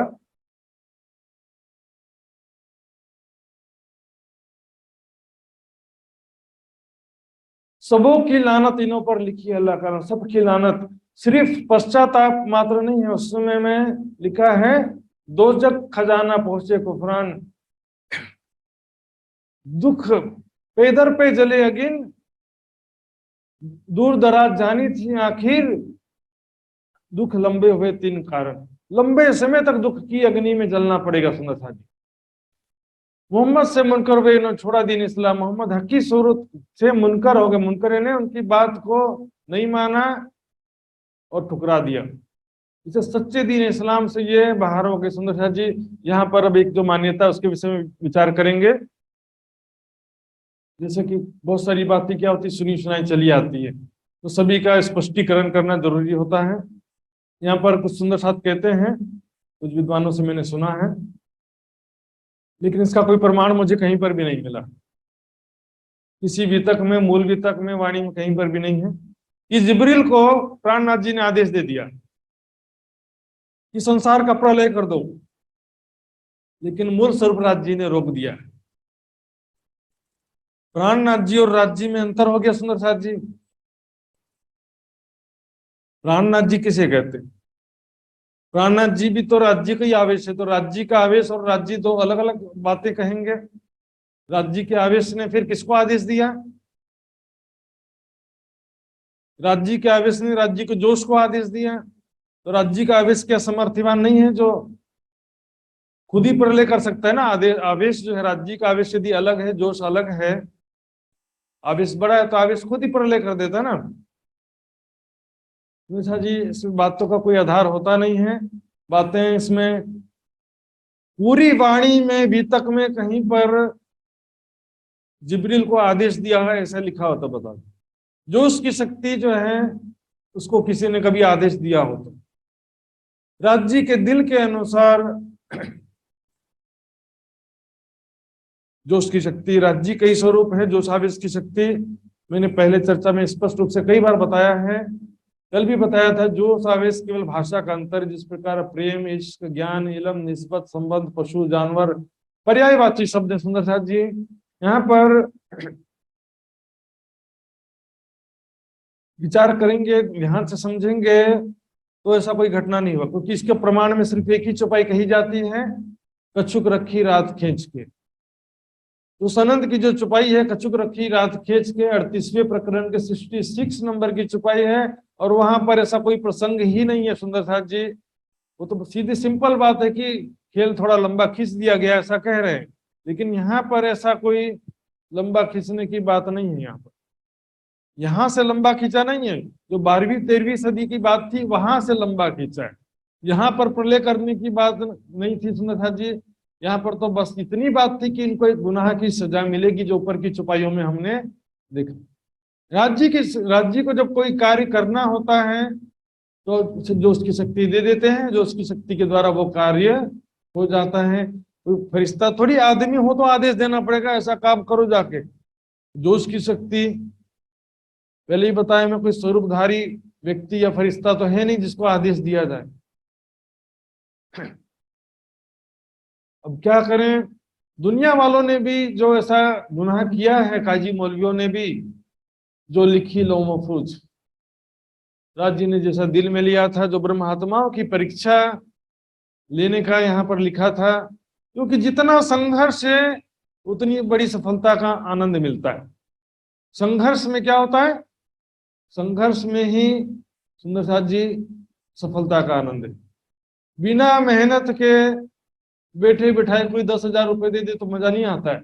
अपने परिश्रम से जब मेहनत से पैसा कमाते हैं तब पता चलता है सुंदर साथ जी। और ना वे बुझ किसी की बुद्धि में होता ही नहीं कि हम अच्छा काम करें। इस विषय में एक प्रसंग भी मैंने बताया था, शायद यहाँ नहीं बताया होगा। एक बार मोहम्मद साहब और उनके साथी बैठे हुए थे, तो एक अनजान सा काला सा आदमी आता उनके दरबार में। तो सब साथी लोग रोक देते हैं, कहीं दुश्मन का भेजा हुआ तो नहीं है, इसको अंदर आने मत दो। तो मोहम्मद साहब कहते हैं ना, उसको आने दो। वो कौन था मालूम है? दज्जाल है। ये दज्जाल है, आने दो इसको। उनसे पूछते हैं तुम्हें क्या क्या इल्म है बताओ। मोहम्मद साहब उनसे पूछते हैं तुमको क्या क्या ज्ञान है। बताते हैं कि सबका मालिक खुदा एक है और खुदा की इबादत करनी चाहिए, सारी बात बताया। बोले तुमने फिर खुदा का आदेश क्यों नहीं माना जब आदम पर सजदा करने कहा? तो मैंने नहीं किया, वो खुदा ने मेरे दिल में ऐसा डाल दिया था तो मैंने वैसा किया। तो पीछा फिरे हुक्म जो कोई दूसरा होए, वाणी की छुपाई है।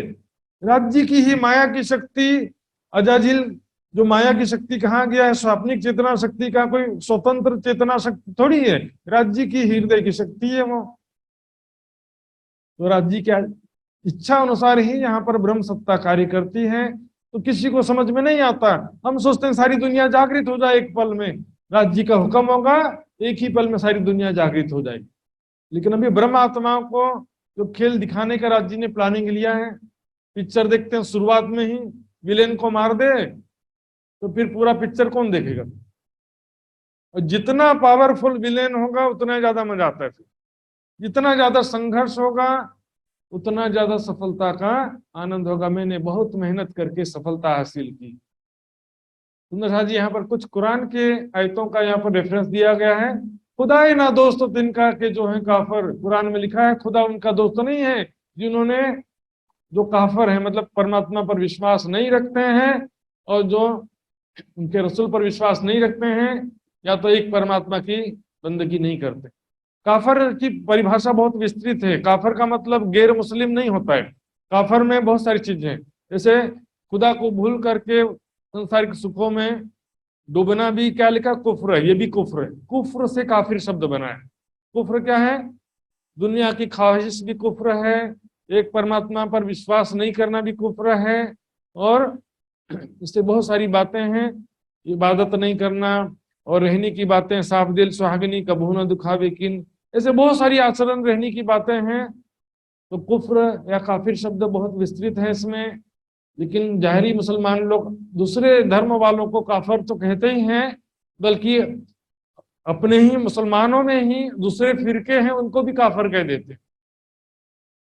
पाकिस्तान में हम देखते हैं आए दिन शिया वालों के मस्जिद में बम विस्फोट कर देते हैं।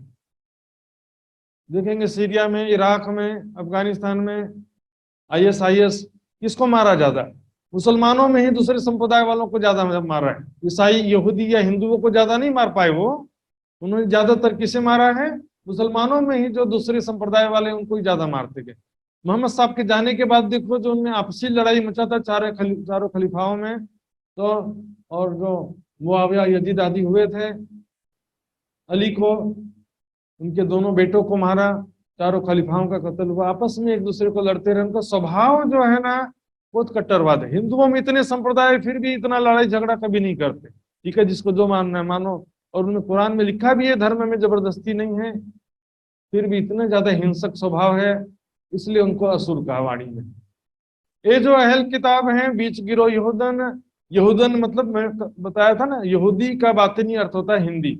हिंदुओं में जो ब्रह्म आत्माएं आई हैं वो अहल किताब हैं, कुरान आदि ग्रंथों के असली वारिस वही मोमिन है, ब्रह्म सृष्टि, जिसको मोहम्मद साहब ने कहा था मेरे भाई मोमिन आखिरत में आएंगे। खुदा ने तुम्हारे वास्ते तुम्हारे कल्याण के लिए संदेश देकर भेजा था, बड़ी नेकी ये जानियो पावे रहा खलक तमाम। सारी दुनिया सत्य परमात्मा की पहचान कर लेती है। एक खुदा बोलने से क्या होता है, उस खुदा के स्वरूप की धाम की पहचान ही नहीं है तुमको, तो एक खुदा तो सारी दुनिया बोल रही है।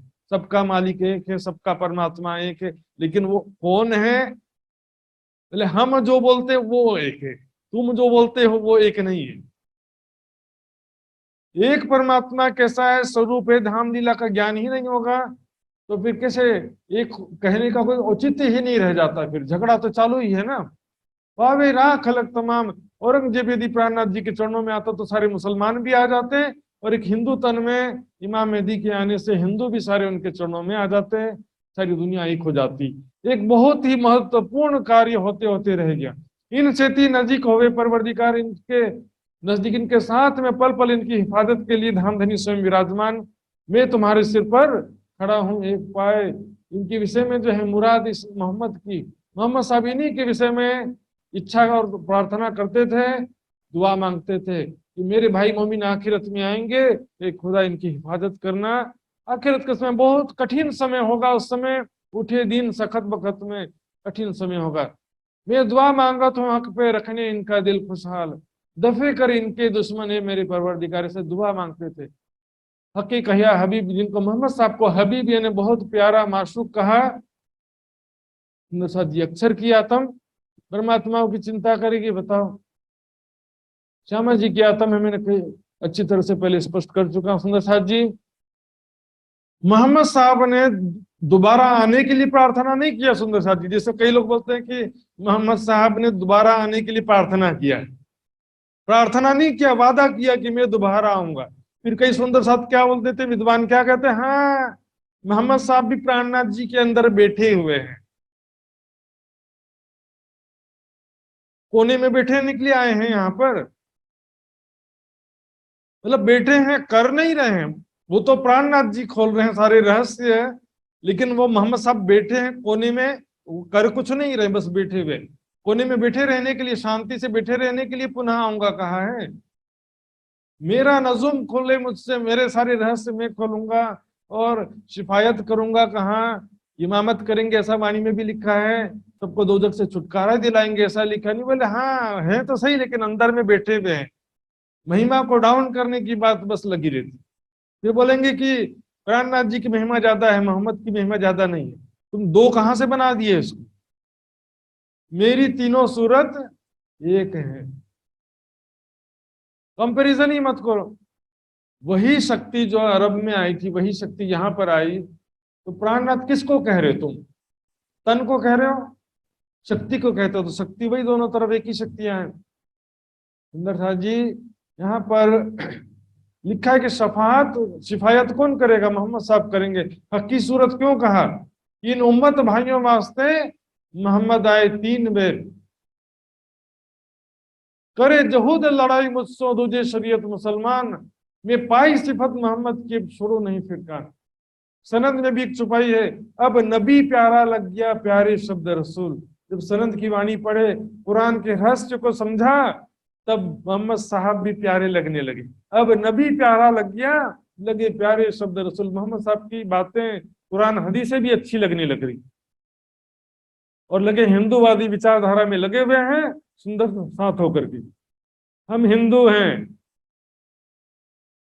मुसलमानों की बातें ज्यादा मत करो, कुरान की बातें ज्यादा मत करो। क्या कह रहे हैं? मैं पाई सिफत मोहम्मद की, अब छोड़ो नहीं फिरकान फुरकान।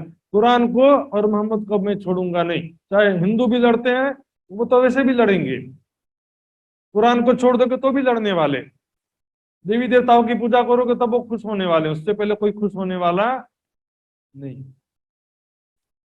नरसा जी, मोहम्मद साहब की जो महिमा है कुरान में लिखी है, इमाम मेहदी की कोई महिमा, इमाम मेहदी का तो शब्द भी नहीं है कुरान में। हदीसों में लिखा है इमाम मेहदी के आने की बात, और खुदा के जो दीदार होने की बात लिखी है वो न्याय के दिन की बात लिखी, जब अंत में प्रलय हो जाएगा, कब्र से मुर्दे उठेंगे, असराफिल का दूसरा सुर फूकेगा, उसके बाद जब न्याय हश्र मैदानी हश्र में सब इकट्ठा होंगे, सबका न्याय होगा, उस समय की बात होती है। यदि मोहम्मद की हकी सूरत बोलेंगे तब ही वास्तव में इनकी महिमा होती है। सिर्फ इमाम मेहदी बोलने से कोई बड़ी बात नहीं है। इमाम मेहदी कुरान के हिसाब से कोई बहुत ज्यादा बड़ी बात नहीं होती है। और मुशरिकों के दिल में ख्वाहिश थी कुछ और, मुशरिक ने मूर्ति पूजक या बहुदेववादी, वहां पर जो बहुदेववादी लोग थे उनके दिल में क्या इच्छा थी, पैगंबर की वारसी बलीद मुगीर के पहुंचे थे। अब ये देखिए बलीद और मुगीर क्या थे, ये दो जने जो थे, मुगीर और बलीद, ये दोनों मुआविया और यजीद के सलाहकार थे। और मुआविया यजीद कौन थे, देखिए शुरुआत से देखिए, मोहम्मद साहब के जाने के बाद में चार उनके खास खलीफा के दावेदार थे, चार लोग खास साथी थे, चार जो खलीफा बनने के प्रबल दावेदार थे। तो उसमें एक तो अली थे, और अली को ही उन्होंने उत्तराधिकारी सौंपा था, लेकिन साथ में अबू बकर, उस्मान और उमर, ये तीन जो है खास साथी थे उनके। तो इसमें क्या, खिलाफत के लिए, खलीफा बनने के लिए इनके और इनके अनुयायियों में झगड़ा शुरू हुआ। वन बाई वन खलीफा बनते गए और उनकी हत्या होती गई। जब लास्ट में अली बने, सबसे चौथे क्रम में अली बने खलीफा, तो उस समय क्या हुआ कि बाकी जो तीन पहले कत्ल कर दिए गए थे, तो उनका बदला लेने वाले भी तो थे ना। बदला लेने वाले वो मुआविया से मिल गए। मुआविया जो एक कोई उसमें धार्मिक लक्षण नहीं था, बस एक दुष्ट शासक था समझो। तो उनका बेटा था यजीद, तो उनका सपोर्ट करके अली और उनके बेटों का कत्ल करवाया, शहादत करवा दिया। यहाँ हुसैन, यहाँ हुसैन करते ना बेचार, अच्छा अच्छे थे अली भाई, और उनके साथ ही हसन हुसैन, दोनों बेटे बहुत अच्छे थे, लेकिन इन दुष्टों ने उनका कत्ल करवा दिया। अब वो दुनिया क्या चाहती है, अच्छा आदमी कोई चाहता ही नहीं है, सबको चाहिए राजनीतिक धूर्त लोग चाहिए। ऐसा आदमी को उत्तराधिकारी सौंपना चाहते हैं जो उंगली पर नाचे, ऐसे व्यक्ति को धर्म का अधिकार सौंपते हैं जो चापलूसी करे, जी करे, और बिहारी जी जैसा कैसा भी हो चलेगा। पैगंबर की वारसी यानी कि खिलाफत, मोहम्मद साहब का जो उत्तराधिकार है वो वलीद मुगीरी ने मुआविया और यजीद के पास आ जाए, अली से छीन करके ऐसा चाहते थे। लेकिन देवे खुदा तर खास तर वही अपनी पैगंबरी जिन किसी को चाहे तीन ऊपर उतरी। खुदा जिस पर चाहता उस पर उनकी पैगंबरी, उनकी शक्ति आती है, ज्ञान का अधिकार देते हैं, ज्ञान का प्रकाश करते हैं, जिससे वो खुदा चाहता है। उस खुदा पर जोर जबरदस्ती नहीं है, हमने इस पर गादी पे बैठाया तो इसी के अंदर शक्ति दो।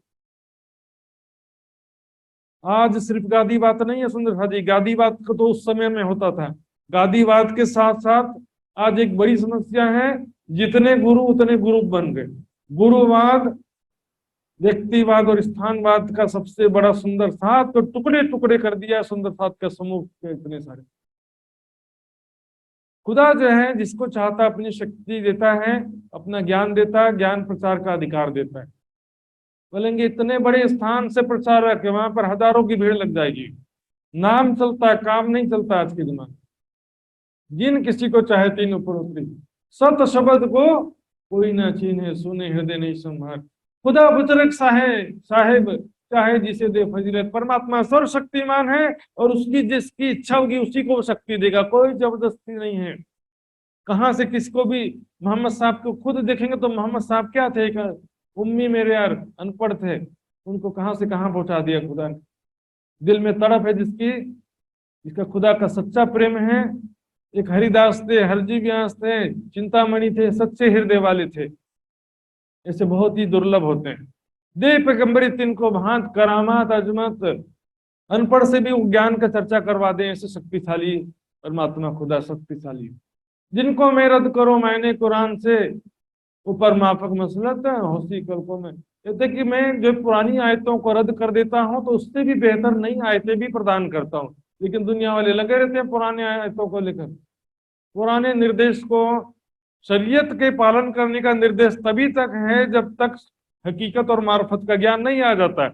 हकीकत और मार्फत का ज्ञान आने के बाद भी हम तो शरीयत छोड़ ही नहीं सकते। ज्ञान और प्रेम का मार्ग जब आ गया है शरीयत में क्या मिलने वाला? एक अनपढ़ व्यक्ति दिन भर मजदूरी करेगा, 100-200 रुपए मिल जाएगा, बस बहुत हो गया। और एक शिक्षित आदमी बैठे बैठे भी हजारों रुपया दिन का कमा लेता है। सुंदर जी, शरीयत क्या है? जिसमें शरीयत क्या होता है सच्चे में समझिए, बिना ज्ञान का संसारिक कामनाओं से युक्त होकर और दिखावे की बंदगी जो है ये शरीयत होती है। लेकिन सच्चे दिल से यदि कर रहे हैं, जिसमें दिखावा नहीं है, कोई संसारिक कामना नहीं है, भले ज्ञान ना हो तो भी तरीकत होता है। परमात्मा का ज्ञान नहीं है तो भी सच्चे दिल से निस्वार्थ भाव से किया हुआ बंदगी क्या होता है? तरीकत होता है। और हकीकत किसे कहते हैं? ब्रह्म ज्ञान प्राप्त से होने के बाद सच्चे दिल से जो परमात्मा को याद करते हैं, तरीकत प्लस ब्रह्म ज्ञान मिलकर के होता है हकीकत। हकीकत में भी दिल की बंदगी तो होती है, लेकिन ज्ञान सहित होती है। और मार्फत क्या है? परम धाम के प्रेम में लीलाओं का ध्यान करना ही मार्फत है। सुंदर साथी, मार्फत सागर में 6 प्रकार की नमाज का वर्णन है। एक कही नफसानी, नफस यानी इंद्रियों से जो होती है। इंद्रियां क्या है? आंख, नाक, कान, हाथ, पैर, कर्म इंद्रिया, ज्ञान इंद्रिया, 5 होती हैं। दूजी पाक करत है वजूद जिस्मानी, दूसरी बंदगी क्या होता है? जिससे शरीर भी पवित्र होता है। जिस्म है ना, शरीर, जैसे कि योगासन, प्राणायाम। इससे क्या होता है? मुसलमान भाई भी कहते हैं ना कि नमाज पढ़ते हैं तो बोले 85 प्रकार का आसन हो जाता है उसमें, ऐसा उनका कहना है। तो इस तरह से क्या होता है कि भी शरीर का शुद्धिकरण भी हो जाता, कोई बात नहीं, अच्छी बात है। बंदगी का बंदगी और शरीर का भी शुद्धिकरण हो गया। तीसरा जो होता है, तीसरी बंदगी है दिल बंदगी तरीकत, तीसरी मलकुत पहुंचे पाक। क्योंकि तरीकत की बंदगी में ज्ञान नहीं होने के कारण खुदा खुदा कहते तो हैं, लेकिन कोई विष्णु भगवान को खुदा समझ लेता है और कोई निराकार को परमात्मा का स्वरूप समझ लेता है। कण कण में परमात्मा की जो शक्ति है उसको परमात्मा समझ लेता है। ज्ञान नहीं होने से सारी साधना भक्ति व्यर्थ चली जाती है। हकीकत की बंदगी नमाज क्या है? देखिए, हकीकत की नमाज क्या है? उसमें ज्ञान तो होता है, परमात्मा के स्वरूप धाम का ज्ञान होता है, लेकिन दृष्टि वही रहती है, सत्ता दृष्टि से देखेगा। धनी मेरा प्रभु विश्व का, सबका मालिक एक है प्रभु परमेश्वर। क्योंकि कोई अक्षर ब्रह्म को मानता हूं ऐसा कोई कहेगा? हमारे बीच में कोई भी नहीं कहेगा। लेकिन राज्य को देखने की दृष्टि क्या है? सत्ता वाली दृष्टि। जैसे राजा दरबार में बैठा है, रानी भी बैठी दरबार में। अब मंत्री जो सेनापति राजा को देख रहे हैं उनकी दृष्टि अलग है, रानी जो राजा को दिख रही है उसकी दृष्टि अलग है। बस यही चीज होता है। राज्य को सभी बोलेंगे कि हम राज्य को मानते हैं, लेकिन उनकी दृष्टि में क्या होता है? जो परम धाम की आत्मा है वो परात्म की दृष्टि से देखेगी। राज्य मुझे कितना प्यार करते हैं और कैसे हम प्रेममयी लीलाएं हम परम धाम में करते हैं। जो परम धाम की आत्मा है, प्रेममयी स्वरूप, प्रेममयी बातें, प्रेममयी लीलाओं का ध्यान करेगी। और जीव सृष्टि मात्र, ईश्वरी सृष्टि भी लीलाओं का ध्यान नहीं कर सकती। परात्म का भाव लेना दुनिया के जीव या ईश्वरी सृष्टि के लिए भी पॉसिबल नहीं है। मैं किशोर सखी स्वरूप में राज्य के साथ लीला कर रही हूँ, या किशोर सखी स्वरूप में राज्य से खड़े होकर के बातें कर रही हूँ, उनका सुंदर स्वरूप देख रही हूँ, ये उनके बस की बात नहीं होती है। इसलिए कहा ना, 2 बंदगी मार्फत की बीच तजल्ला नूर, बंदगी रूहानी और छिपी। रूहानी बंदगी मतलब परात्म के भाव से की जाने वाली बंदगी, जो मूल स्वरूप है अपने, जाको कहिए परात्म सो परात्म को लेके विलसिए संखन। तो परात्म की बात, रूहानी मतलब क्या है? अब सूफी लोग क्या बोलेंगे? रूहानी का अर्थ, सूफी संत लोग रूहानी मतलब रूह तो बोलेंगे, अंदर जो जीव चेतना उसको रूह बोलते हैं। और अपने आप को भी निराकार, खुदा को भी निराकार, कण कण में ब्रह्म सत्ता है, अहम ब्रह्मास्मि तत्त्वमसि, वही सिद्धांत हो जाता है। इसका मतलब वो नहीं, रूहानी मतलब स्वयं को परात्म स्वरूप में देखना, जो मूल स्वरूप है अपने, जाको कहिए परात्म सो परात्म को लेके विलसी संगठन। और छिपी बंदगी का मतलब क्या है? छिपके साहिब की जो याद, हासिल खास नंदी की सो एकांत में राज्य के प्रेम में, ध्यान में डोज, उनके चिंतन में, स्वरूप लीलाओं के ध्यान में ही खोई रहना, हर पल उसी के ध्यान में लगे रहना, बाहर ही नहीं निकलना। तो उसने कहा जी, 7 रिवायत मसलत के फिरना किबले का। रिवायत का मतलब होता है हदीस की बात कही जा रही है। लेकिन हदीस का मतलब होता है किसी ने मोहम्मद साहब को कोई बात कहते हुए सुना था तो बताता है कि रिवायत है। रिवायत का मतलब होता है कि सुनी हुई बातों को ज्यों का त्यों कहना। तो मतलब हदीस की बात, रिवायत मतलब हदीस में है कि फिरना किबले का बैतुल मुकद्दस से तरफ काबे का हुआ। पहले क्या था कि देखिए, क्योंकि मोहम्मद साहब जब मेराज में गए थे तो सीधे मक्का से अर्श आजम नहीं गए थे। इसमें लिखा मस्जिद हराम से मस्जिद अक्सा गए, यानी कि काबा में जो मस्जिद है उसको मस्जिद हराम बोलते हैं, और यरूशलेम जो अभी झगड़े का कारण बना हुआ है, इजराइल में यरूशलेम है ना, उसको बोलते हैं बैतुल मुकद्दस। तो वहां पर पहले गए, मोहम्मद की रूह वहां पहले गई, फिर वहां से अर्श आजम गई। तो शुरुआत में मोहम्मद साहब ने सबको क्या करते थे, काबे मक्का की तरफ मुख करके नमाज नहीं पढ़ते थे, यरूशलेम की तरफ मुख करके नमाज पढ़ते थे।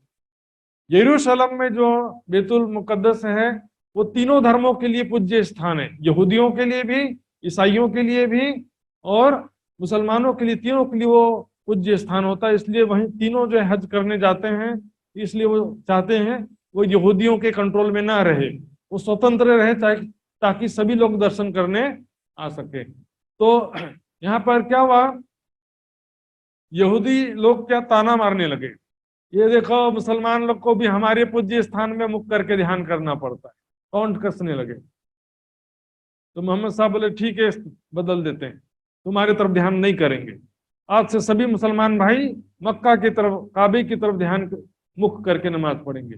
जैसे हम क्या, इंडिया से वेस्ट साइड में पड़ता है अरब, तो पश्चिम दिशा में ध्यान करके नमाज पढ़ते हैं, लेकिन उसके उस पार जो कंट्रीज वाले हैं वो फिर इस तरफ पूर्व दिशा में मुख करके नमाज पढ़ते हैं। इसलिए क्या होता है कि इसमें अब ट्रेन में बैठे रहेंगे तो देखेंगे पश्चिम दिशा कहाँ पर है। मैंने भाई कुरान में ही लिखा है तुम पूरब की तरफ मुख करो चाहे पश्चिम की तरफ मुख करो, सभी दिशाएं अल्लाह की हैं। कुरान में लिखा, मैंने अपने मन से नहीं कह रहा सुंदर साहब जी, लेकिन क्या है कि इसमें मुख्य बात है, पूरब पश्चिम की बात नहीं है, खुदा का ध्यान करते, खुदा के स्वरूप का ध्यान करना है, मुख्य बात यही है। तो इस प्रकार से वहां पर जैसे किबला बदल गया था, अब यहाँ पर भी किबला बदल गया। यहाँ पर अब जो है अर्श आजम का जब ज्ञान आ गया है तो परम धाम ही पूज्य स्थान है, परम धाम की तरफ ध्यान रखते हुए सजदा करना। नहीं रखते हो मालूम, अब जानोगे तुम, अभी तुमको पता नहीं चल रहा है कि तुमसे कितना बड़ा गुनाह हुआ है। जब खराब होगे हक के हुक्म, खुदा के हुक्म से, तब तुमको गुनाहों की सजा मिलेगी, तब तुमको पता चलेगा कि तुमसे कितना बड़ा गुनाह हुआ है। तो सुंदर साथ को इतना कष्ट दिया तुमने, अभी तुमको पता नहीं चल रहा है कि तुमको कितना बड़ा गुनाह तुमसे हुआ है। पासा जिमी आसमान की है इनको सजावट, धरती और आसमान की बादशाहत खुदा ने मोमिनों को प्रदान किया है। धरती और आसमान की बादशाहत, जैसा चाहे तैसा करे, कोई न वर्जनहार, मोमिनों को कोई रोकने वाला नहीं होगा, जिसे चाहे दोजख में डाल दें और जिसे चाहे ब्रह्म ज्ञान प्रदान कर दें। साथ मोमिनों की तहकीक है, बेशक खुदा परमात्मा की शक्ति मोमिनों के साथ में हर पल रहती है। छूट खुदाए तुमको कोई ना दोस्त है, खुदा के सिवा तुम्हारा कोई सच्चा दोस्त नहीं है। नफा पहुंचावे दिन में ढूंढ पाइए न से, जो धर्म का लाभ प्रदान करे, तुम्हारे कर्मों का उचित फल दे, परमात्मा ही हमारे कर्मों का फल देने वाला है, दुनिया से कभी अपेक्षा नहीं करना चाहिए। श्री मोहम्मद के मोमिनो एक कुरान का प्रमाण देते हैं यहाँ पर, और ये तुम्हारी भी तक कई भांतों लिखी लाख, कुरान में से लाखों प्रमाण हैं, यहाँ छुपाई करें, कई भांतों लिखी लाख, कुरान में ऐसी साक्षियां, लाखों साक्षियां हमारी बातें लिखी हैं, अगली छुपाई भी सभी होता है। ऐसी शायदियां कई हैं बीच अल्लाह कलाम है, असंख्य प्रमाण हैं, ऐसे साक्षियां हैं।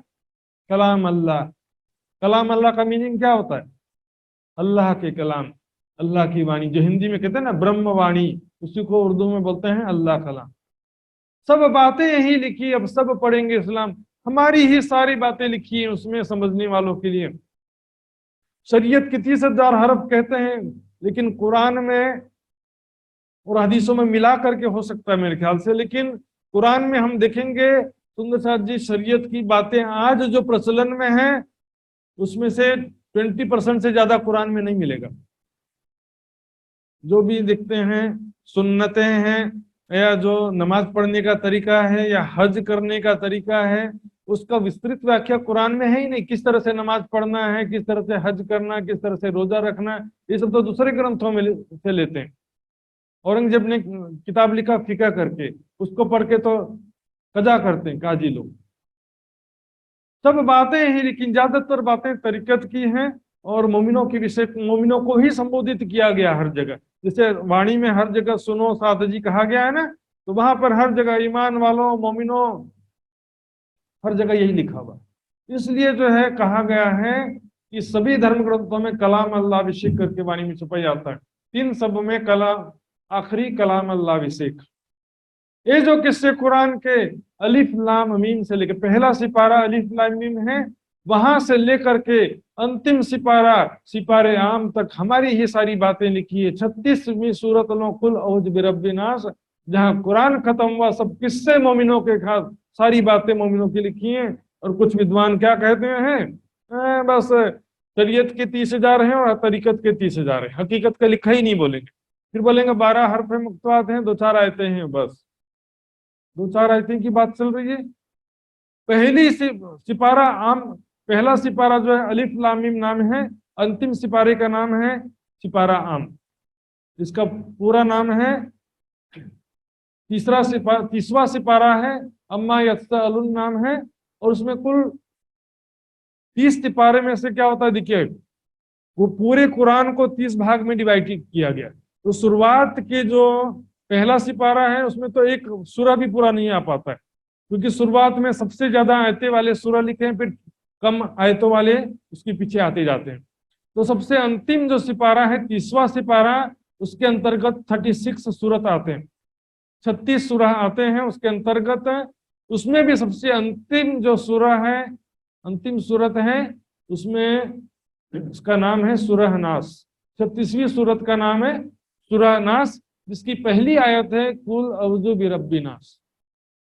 जहां कुरान पूरा होता है वहां के सारे कथानक जो प्रसंग हैं मोमिनों की ही बातें संकेतों में लिखी हैं। बहुत सारी बातें लिखी सुंदर साथ जी, मैंने तो कितने बार पढ़ा और कितनी सारी डायरियां बना रखा मैंने भी, लेकिन सुंदर साथ जी जो पढ़े नहीं हैं उनको क्या लगता है कि 2-4 बातें बस लिखी हैं, और जो बातें वाणी में लिखी हैं बस उतनी ही बातें, ऐसा भी नहीं, इससे भी बहुत सारी बातें हैं जो वाणी में नहीं भी लिखी हैं।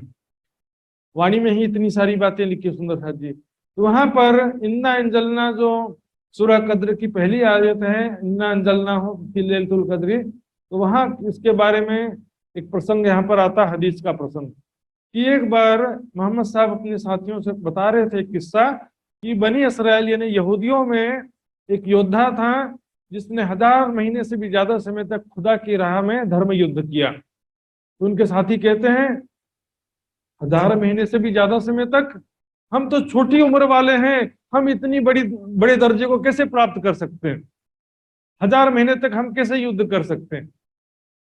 वो क्या समझते हो, तलवार से युद्ध लड़ते थे ना, उसी को समझते हैं वो। आज भी बोले युद्ध लड़ना ही सबसे बड़ा धर्म है, सच में। ये किसकी बात है सुंदर साथ जी आगे बताते हैं मोहम्मद साहब। उस समय जो है सूरह कद्र की आयत अवतरित होती है, तुम क्या जानो कि कद्र की रात क्या है, वो 1000 महीने से बेहतर है, उसमें फरिश्ते और वह अपने रब के हुक्म से उतर रहे होते हैं। तो लोग पता नहीं कौन सी रात है, कोई बोलता है कि रमजान की 21वीं रात है, कोई बोलता है 25वीं रात है, कोई कहता है 27वीं रात। सारी बातें अनुमान जनित हैं। वास्तव में राणा जी ने बताया इसको कि वो रात क्या है, ये 11वीं सदी का जो पवित्र समय है वो है, 11वीं सदी का पवित्र समय है, जिसमें श्री देवचंद जी के तन से और श्री मिराज ठाकुर के तन से जो सत्य ज्ञान के प्रचार के समय में ज्ञान का युद्ध है, ये ज्ञान की लड़ाई है, तलवार की लड़ाई नहीं है। 1000 महीने के 83 बरस और 4 महीना होते हैं, उससे भी बेहतर का है, इनते कहे बेहतर, बेहतर मतलब उससे भी ज्यादा समय तक। लोहा बांधा 120 वर्ष कह दिया प्राणनाथ जी ने, उससे भी ज्यादा समय, यानी 120 वर्ष का समय काल है जो धर्म युद्ध का समय कहा गया है। इसमें 4, 5 और 6ठा दिन, चौथा दिन श्री देवचंद जी का पूरा जीवन काल आ गया, श्री महाराज जी का भी पूरा जीवन काल आ गया, और 6ठे दिन का 7 वर्ष का समय जो सभी सुंदर साथ जी के द्वारा ब्रह्म ज्ञान का प्रचार प्रसार हुआ है वो सारा आ जाता है। यहाँ पर तीसरे तकरार में यहाँ पर ईश्वरी सृष्टि और ब्रह्म सृष्टि उतरे हैं, जो सूरह कद्र में लिखा, फरिश्ते और अपने रब के हुक्म से उतरते हैं। तामे सिरदार तीनों सूरत, उसमें तीनों सूरतें किरदार हैं। ब्रह्म सृष्टि और ईश्वरी सृष्टि के गिरोह में मात्र हक की सूरत नहीं, तीनों सूरत उसमें मुखिया है, शिरोमणि है, जिसको अलिफ लाम मीम कहा गया है। रूह अल्लाह के जन्म से यानी श्री देवचंद जी के जन्म से लेकर के 120 वर्ष तक के ये समय काल गिना जाता। 1638 से 1758 तक होता है समय। 3 लड़ाई के किस्से कुरान में लिख के भेजे हैं, कुछ के किस्से कुरान में पहले से ही सांकेतिक रूप से लिख करके भेजा है परमात्मा ने। सो खोले अपने आप ही उन किस्सों को, स्वयं जिन मोमिन के किस्से लिखे हैं वो मोमिन खुद ही उन किस्सों के अर्थ खोलेंगे, या तो 3 सूरत रसूल की तीनों सूरतें उनको स्पष्ट करेंगे, या तो वो मोमिन अपने किस्से स्वयं ही स्पष्ट करेंगे। तो वो मोमिन और रसूल मोहम्मद, रूह अल्लाह और मेहदी इमाम, ये चारों एक ही तन है। तीनों सूरतें, या कह रहे 3 सूरत और मोमिन, ये चारों एक ही तन है। या परम धाम की बात नहीं है। यदि परम धाम की बात कहेंगे तो क्या कहेंगे? राज श्यामा जी सखियां अक्षर पर महालक्ष्मी है, अद्वैत स्वरूप है। वहां की बात होगी तो वैसा कहेंगे ना। संसार की बात चल रही है। तीनों सूरत और मोमिन ये चारों एक तन है। इनका सम्मिलित रूप है इस्लाम। मोमिनों के बिना कैसे इस्लाम का सम्मिलित रूप होगा? वास्तविक दीन इस्लाम हकीकी जो है, इसमें ये सभी हैं, मोमिन भी इसमें शामिल हैं। जहां लो इनकी आमर सो अखंड हो हयात, जहां तक ब्रह्म आत्माओं का आदेश चलेगा वो सारी दुनिया अखंड मुक्ति प्राप्त करेगी। जहां तक ब्रह्म आत्माएं ब्रह्म ज्ञान का प्रचार प्रसार करेंगी वो सारी दुनिया अखंड मोक्ष प्राप्त कर लेगी। सुंदरनाथ जी, इन लेल को सब कोई ढूंढत 14 तबक, लेल तो कद्र को सारी दुनिया ढूंढ रही है अनुमान से, लेकिन कोई भी इसको प्राप्त नहीं पहचान पाता कि वास्तव में कद्र की रात क्या है, महिमा में रात्रि कौन सी है जो 1000 महीने से बेहतर है, किसी को नहीं मालूम। सबो पहुंचाए कदमों खोले भिस्त के द्वार, सभी को परमात्मा के शरण में पहुंचा कर, यानी परमात्मा की पहचान करके सभी के लिए भिस्त का अखंड मुक्ति का दरवाजा परमात्माओं ने खोल दिया। सब दौड़ी खलक टिड्डी ज्यों तीनों पाया परवरदिगार, सारी दुनिया टिड्डी के समान लाखों की संख्या में दौड़ते हुए प्राणनाथ जी के चरणों में आएगी। जाहरी वर्णन है सुंदरनाथ जी का। बातें मीनिंग मैंने बताया था परमात्मा का। अब यहाँ कोई दौड़कर कहाँ आएंगे? सारी दुनिया के लोग कितने 8 अरब 9 अरब लोग हैं, सारे दौड़ करके पन्ना जी में कैसे आ सकते हैं? दौड़ने का मतलब है एक परमात्मा की पहचान करेंगे, एक परमात्मा की बंदगी करने लगेंगे। टिड्डी क्या होता है मालूम हो किसानों को? टिड खेत में हमला कर देते ना, पूरा खेत सफा चट कर देते हैं। लाखों की संख्या में उड़ने वाले छोटे छोटे कीड़े होते हैं, आते हैं और पूरा खेत को साफ कर देते हैं। इसे भीड़ के भीड़ सारी दुनिया परमात्मा के चरणों में आएगी। ये सिफत मोमिनों की सुहावत नहीं जुबानी, मोमिनों की प्रशंसा है। इसके दुनिया अभी कीमत नहीं समझ रही है परमात्माओं की। परमात्मा को इतना कष्ट दे रहे हैं दुनिया वाले, उसको अभी कीमत नहीं समझ रहे। खुदा लानत है जिनको तापर फिरस्ते फेरे लानत, खुदा की लानत है ऐसे लोगों पर जिन्होंने ब्रह्म आत्माओं को इतना कष्ट दिया, मोमिनों को इतना कष्ट दिया। फरिश्ते भी उनको लानत देते हैं। सब मोमिनों की लानत और दुनिया की लानत, सब आम लानत दे ही सारी दुनिया उनको लानत देगी, धिक्कार करेगी। डूब मरो जाओ पानी में। लानत देने के कई तरीके होते हैं ना सुंदर जी। तो सब खलक रहा पावती जो फेरत ना पेगम, सारी दुनिया सत्य मार्ग प्राप्त कर लेती यदि इस राह में बाधा नहीं डालते तो। दीदार होता दुनिया को पढ़ो भान दिया वो काम, सारी दुनिया को एक परमात्मा का दीदार हो जाता है। एक परमात्मा, एक खुदा, एक अल्लाह ताला, एक सुप्रीम ट्रुथ गॉड की पहचान हो जाती। लेकिन ये अगुवे लोग हैं ना, हिंदुओं के ब्राह्मण और मुसलमानों के काजी मौलवी और ईसाइयों के पादरी, ये जो है सत्य को प्रचार करने नहीं देंगे, कभी भी नहीं देंगे। इमाम मेहदी साहब भी आ गए ना, कि काजी मौलवियों से उनको सर्टिफाई कराना पड़ेगा, भाई मुझे सर्टिफाई कर दो कि मैं इमाम मेहदी हूँ। क्यों इससे सर्टिफाई कराएंगे? इमाम मेहदी क्या इनके पास में सर्टिफिकेट लेने जाएंगे कि मैं इमाम मेहदी हूँ? क्या हिंदुओं का बुद्ध निष्कलंक अवतार पंडितों से सर्टिफाई करने जाएगा कि मैं बुद्ध निष्कलंक अवतार है, मुझे सर्टिफाई करो? इन लोग कभी भी सबसे बड़े बाधक हैं सत्य ज्ञान के प्रचार प्रसार में। एक प्रोफेशन जैसा हो गया है, ज्ञान नहीं आता तो भी नहीं कहेंगे कि हमको नहीं आता है, परमात्मा के विषय में हमको नहीं मालूम है, ऐसा कभी स्वीकार नहीं करेंगे। कानों तो बहरे कहे भाई आंखों पर मोहर, मैंने बताया था दिल दीदे अंधे के। कान, आंख और दिल पर मोहर लगा दिया, कानों से सुनते हुए भी सुनाई नहीं देता, आंखों से देखते हुए भी दिखाई नहीं देता और दिल में विचारशीलता नहीं है। मैंने बताया था कुरान के कुछ वर्सेस फिर से देखेंगे। वही लोग हैं जिनके दिलों, कानों और आंखों पर अल्लाह ने मुहर लगा दी है। यदि अल्लाह चाहता तो तुम सबको एक ही समुदाय बना देता, परंतु वह जिसे चाहता है गुमराही में छोड़ देता है, जिसे चाहता है सीधा मार्ग दिखाता है। इस तरह से बहुत सारी आयतें सुंदर साथ जी मोमिन फर्ज उतारियां पहुंचाते, वो पैगाम सुंदर साथ ने अपना कर्तव्य पूरा कर दिया। मैंने बताया था, आज भी कई बार बताया है कि हमारा प्रयास ही हमारी सफलता है। संदेश पहुंचाना है हमारी जिम्मेदारी है, माने या ना माने इससे हमको कोई फर्क पड़ता नहीं। कल कोई ये ना कह सके कि हमको किसी ने बताया नहीं। क्या हमसे गया, क्या नुकसान हुआ, क्या छूट गया, पता ही नहीं चला इनको। क्या हमारा नुकसान हुआ ये भी नहीं पता, भी माया के नशे में। बेत अल्लाह पुकार ही सो भी सुने न कान, बेत अल्लाह, बेतुल अल्लाह इन्हें मक्का। मक्का से आवाज सूचना आया, क्योंकि वहां पर लिखा था कि मक्का की जब वहां पर अब पांचों तत्व पुकार ही आई रोड़े बीच आवाज।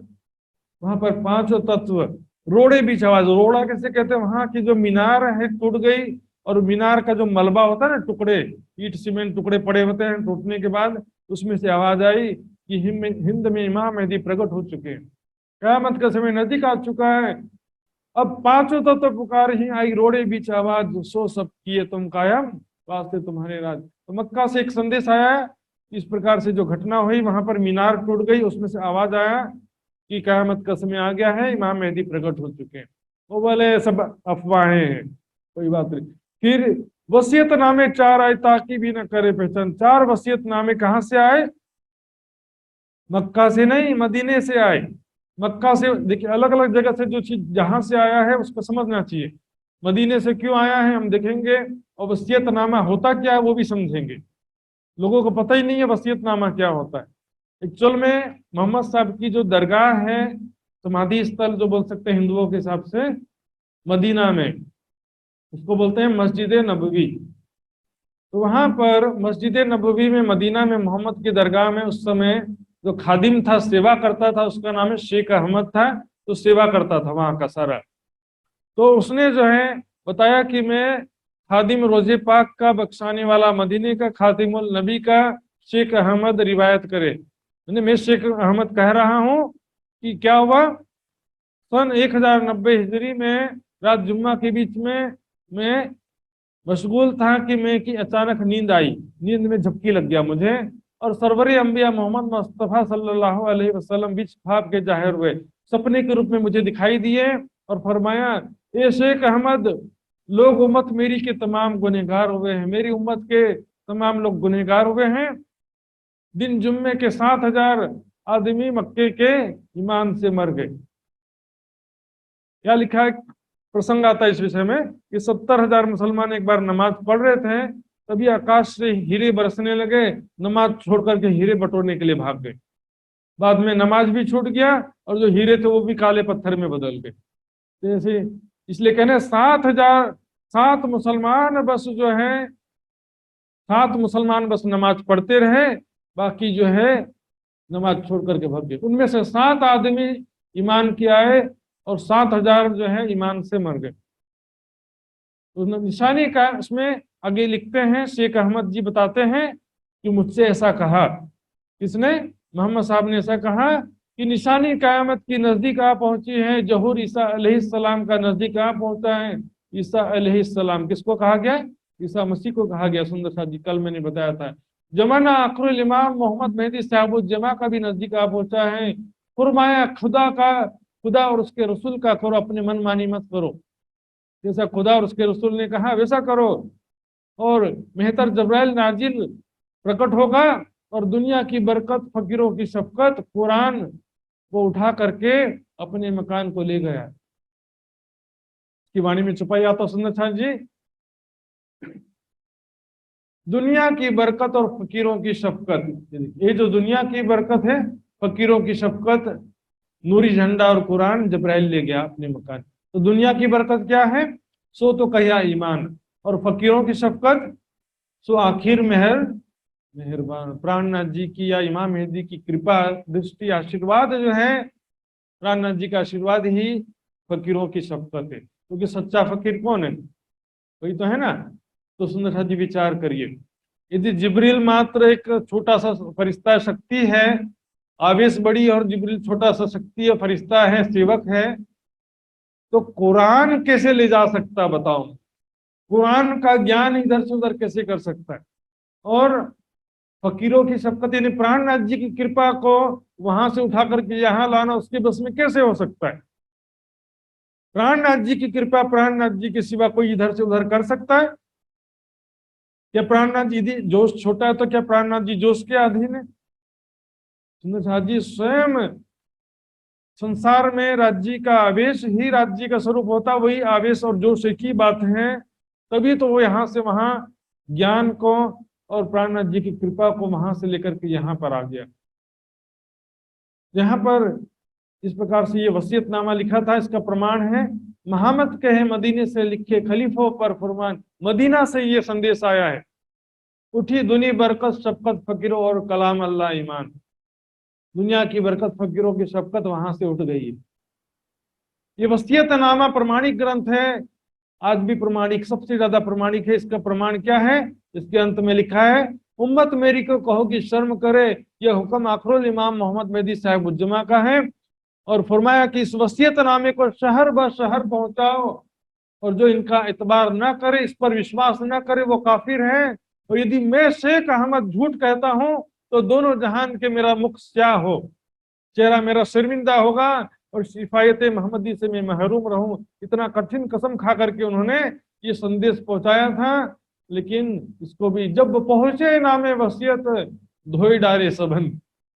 अरे इसका क्या भरोसा, वो तो एक खादिम है, काजी मौलवियों का ही भरोसा है, उसका शेख अहमद का भरोसा नहीं है, उनका कहना। सुंदर जी वसीयतनामा आया तो भी वास्ते मतलब दुनिया के छोड़ दिया इस्लाम, दुनिया के स्वार्थ में सब लगे हुए, काजी मौलवी अपना मकान, ये वो प्रॉपर्टी, यहाँ वहां, देखते ना सभी ईडी का रेट बढ़ते जा रहा है। कहते हैं सबको लड़ाते रहो, जन्नत मिलेगा बम में बांध करके स्वयं को उड़ा दोगे, स्वयं क्यों नहीं आ जाते? तुमको जन्नत नहीं चाहिए? स्वयं बम, जितने काजी मौलवी हैं सारे, खुद वो बम बांध करके अपने आप को तो उड़ाता नहीं है कोई, उनको क्या जन्नत नहीं चाहिए? मोमिनों ऊपर का साला किया इन्होंने जोर, सुंदर साथ जी के ऊपर इतना कष्ट जो ढाया है, तो सुंदर साथ जी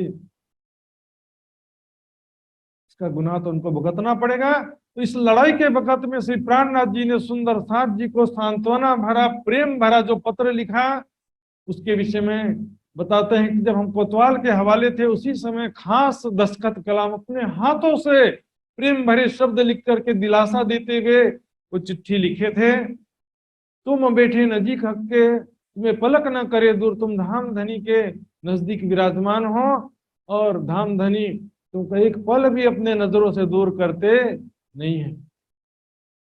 तुम्हारे मूल स्वरूप से जो हमेशा था मजकूर, हो धाम धनी से मूल स्वरूप से हमेशा तुम प्रेम भरी बातें करते हो, धाम धनी के साथ में प्रेम में लीलाएं करते हो, इस वास्ते तुमको आजमावत है, तो धाम धनी तुम्हारी परीक्षा ले रहे हैं, दिखाए बलाए कसाले, अनेक प्रकार की बलाएं मुसीबतें दिखाकर धामधनी तुम्हारी परीक्षा ले रहे हैं। लेकिन यही परीक्षा संघर्ष उससे होशी रोशन चौदह तबक चौदह लोक में ब्रह्मात्माओं की और ब्रह्म ज्ञान की पहचान होगी। जिस प्रकार से अबलीस ने आदम के शरीर को देखा, अंदर रूह की पहचान नहीं किया, उसी प्रकार से दुनिया वाले भी प्राणनाथ जी की पहचान नहीं कर रहे हैं। सूरत देखी आदम की बीच निस्बत की हक। सुंदर साथ जी यहाँ पर ध्यान देंगे तो ज्यादा लंबा नहीं, छोटी सी बात है। सूरत देखी आदम की, जाहिरी रूप से आदि नारायण को आदि आदम कहते हैं, आदि आदम, पहला आदम। और बातिनी रूप से श्री प्राणनाथ जी को या मोहम्मद की तीन सूरतों को आदम कहा गया। छुपाई से देखेंगे वास्तव में तीन सूरतों को भी नहीं, श्यामा जी को कहा गया। मोहम्मद की ऋषि श्यामा जी को आखिरी आदम कहा गया है। सबसे बड़ा प्रमाण आपके सामने है बड़ी वृत्त का, आदम कहिया रूह अल्लाह को, आदम कहिया रूह अल्लाह को, और आदम की औलाद कहा गया है मोमिनों को। तो वाणी की भी चुपाई देखते हैं, देखिया ना तरफ रूह की वो तो हक का नूरी रसूल, उनकी रूह की तरफ नहीं देखा कि अंदर श्यामा जी की आत्म है। हक आदम कहा रसूल को, आदम जो है आखिरी आदम जो है, या बातिनी रूप से आदम है प्राणनाथ जी, जाहिरी रूप से आदम है आदि नारायण। आदि नारायण के विषय में मैंने पहले चर्चा में बता चुका हूं सुंदर जी। अब आदम की औलाद के विषय में भी देखेंगे, बड़ी वृत्त में क्या लिखा है, यही फर्जंद आदम के मानंद चीटियों के हुए, फर्जंद यानी औलाद। आदम की औलाद कौन है, ब्रह्म सृष्टियों को ही कहा गया है आदम की औलाद। तो क्या है, अजाजिल कौन हो गए, दुनिया के जीव।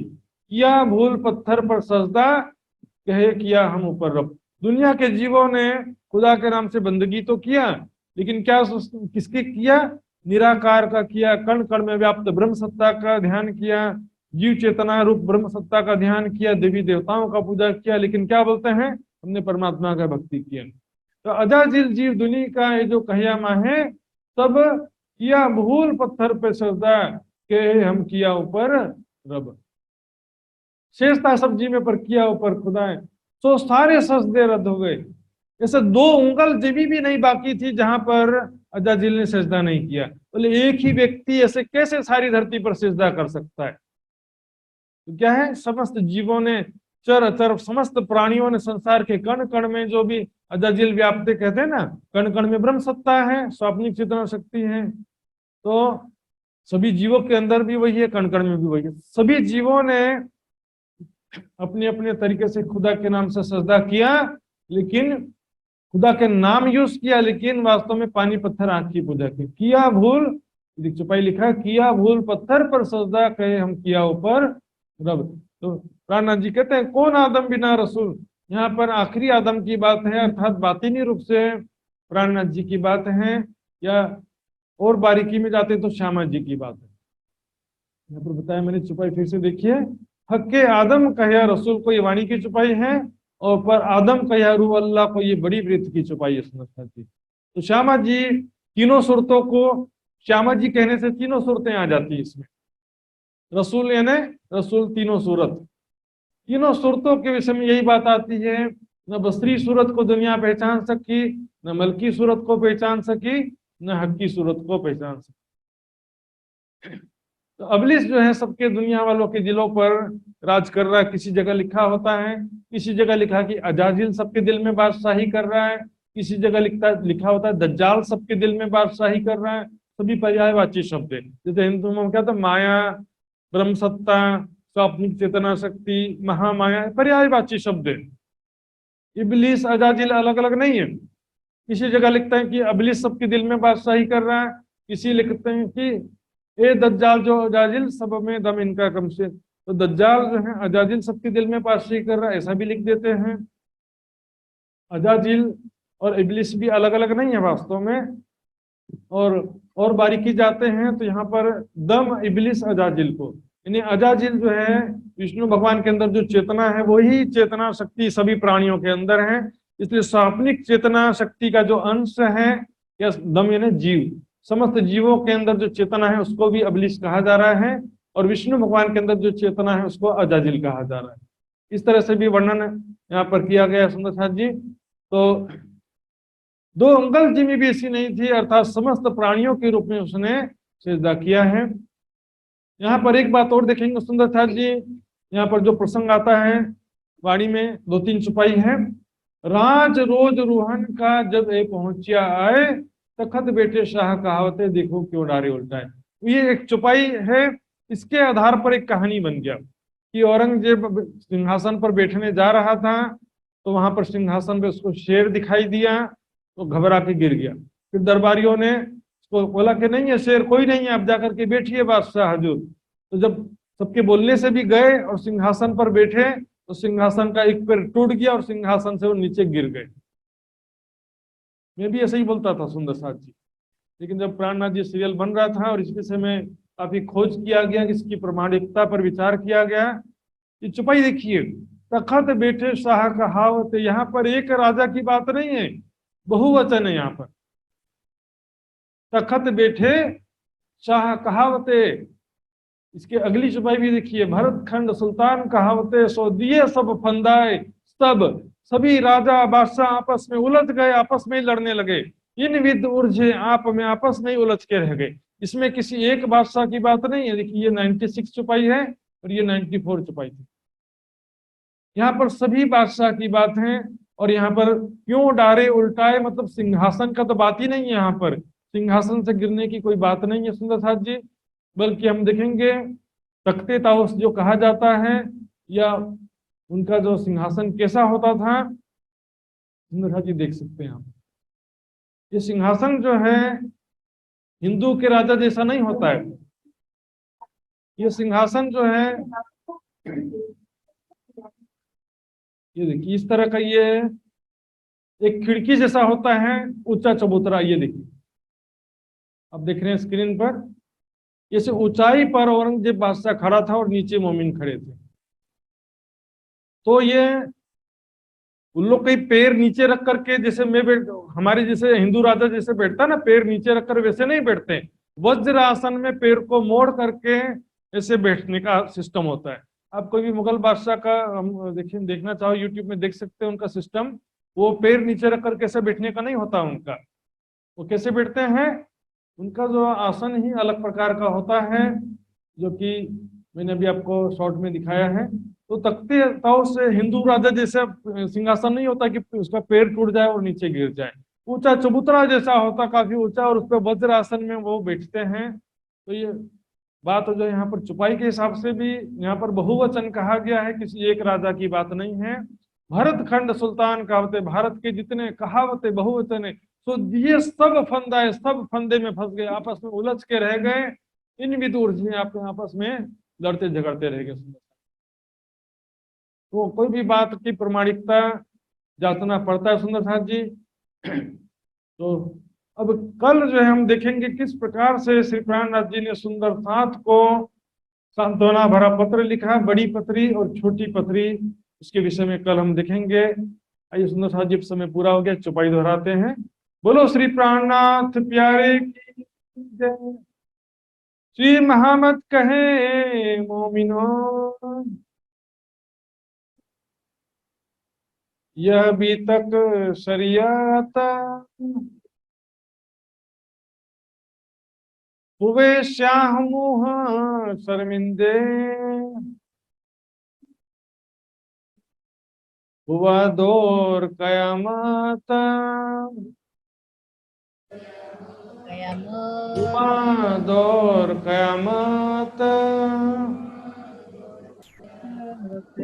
बोलो श्री प्राणनाथ प्यारे की जय, धाम के धनी की जय, सर्व सुंदर साथ की जय। प्रणाम जी सुंदर साथ जी।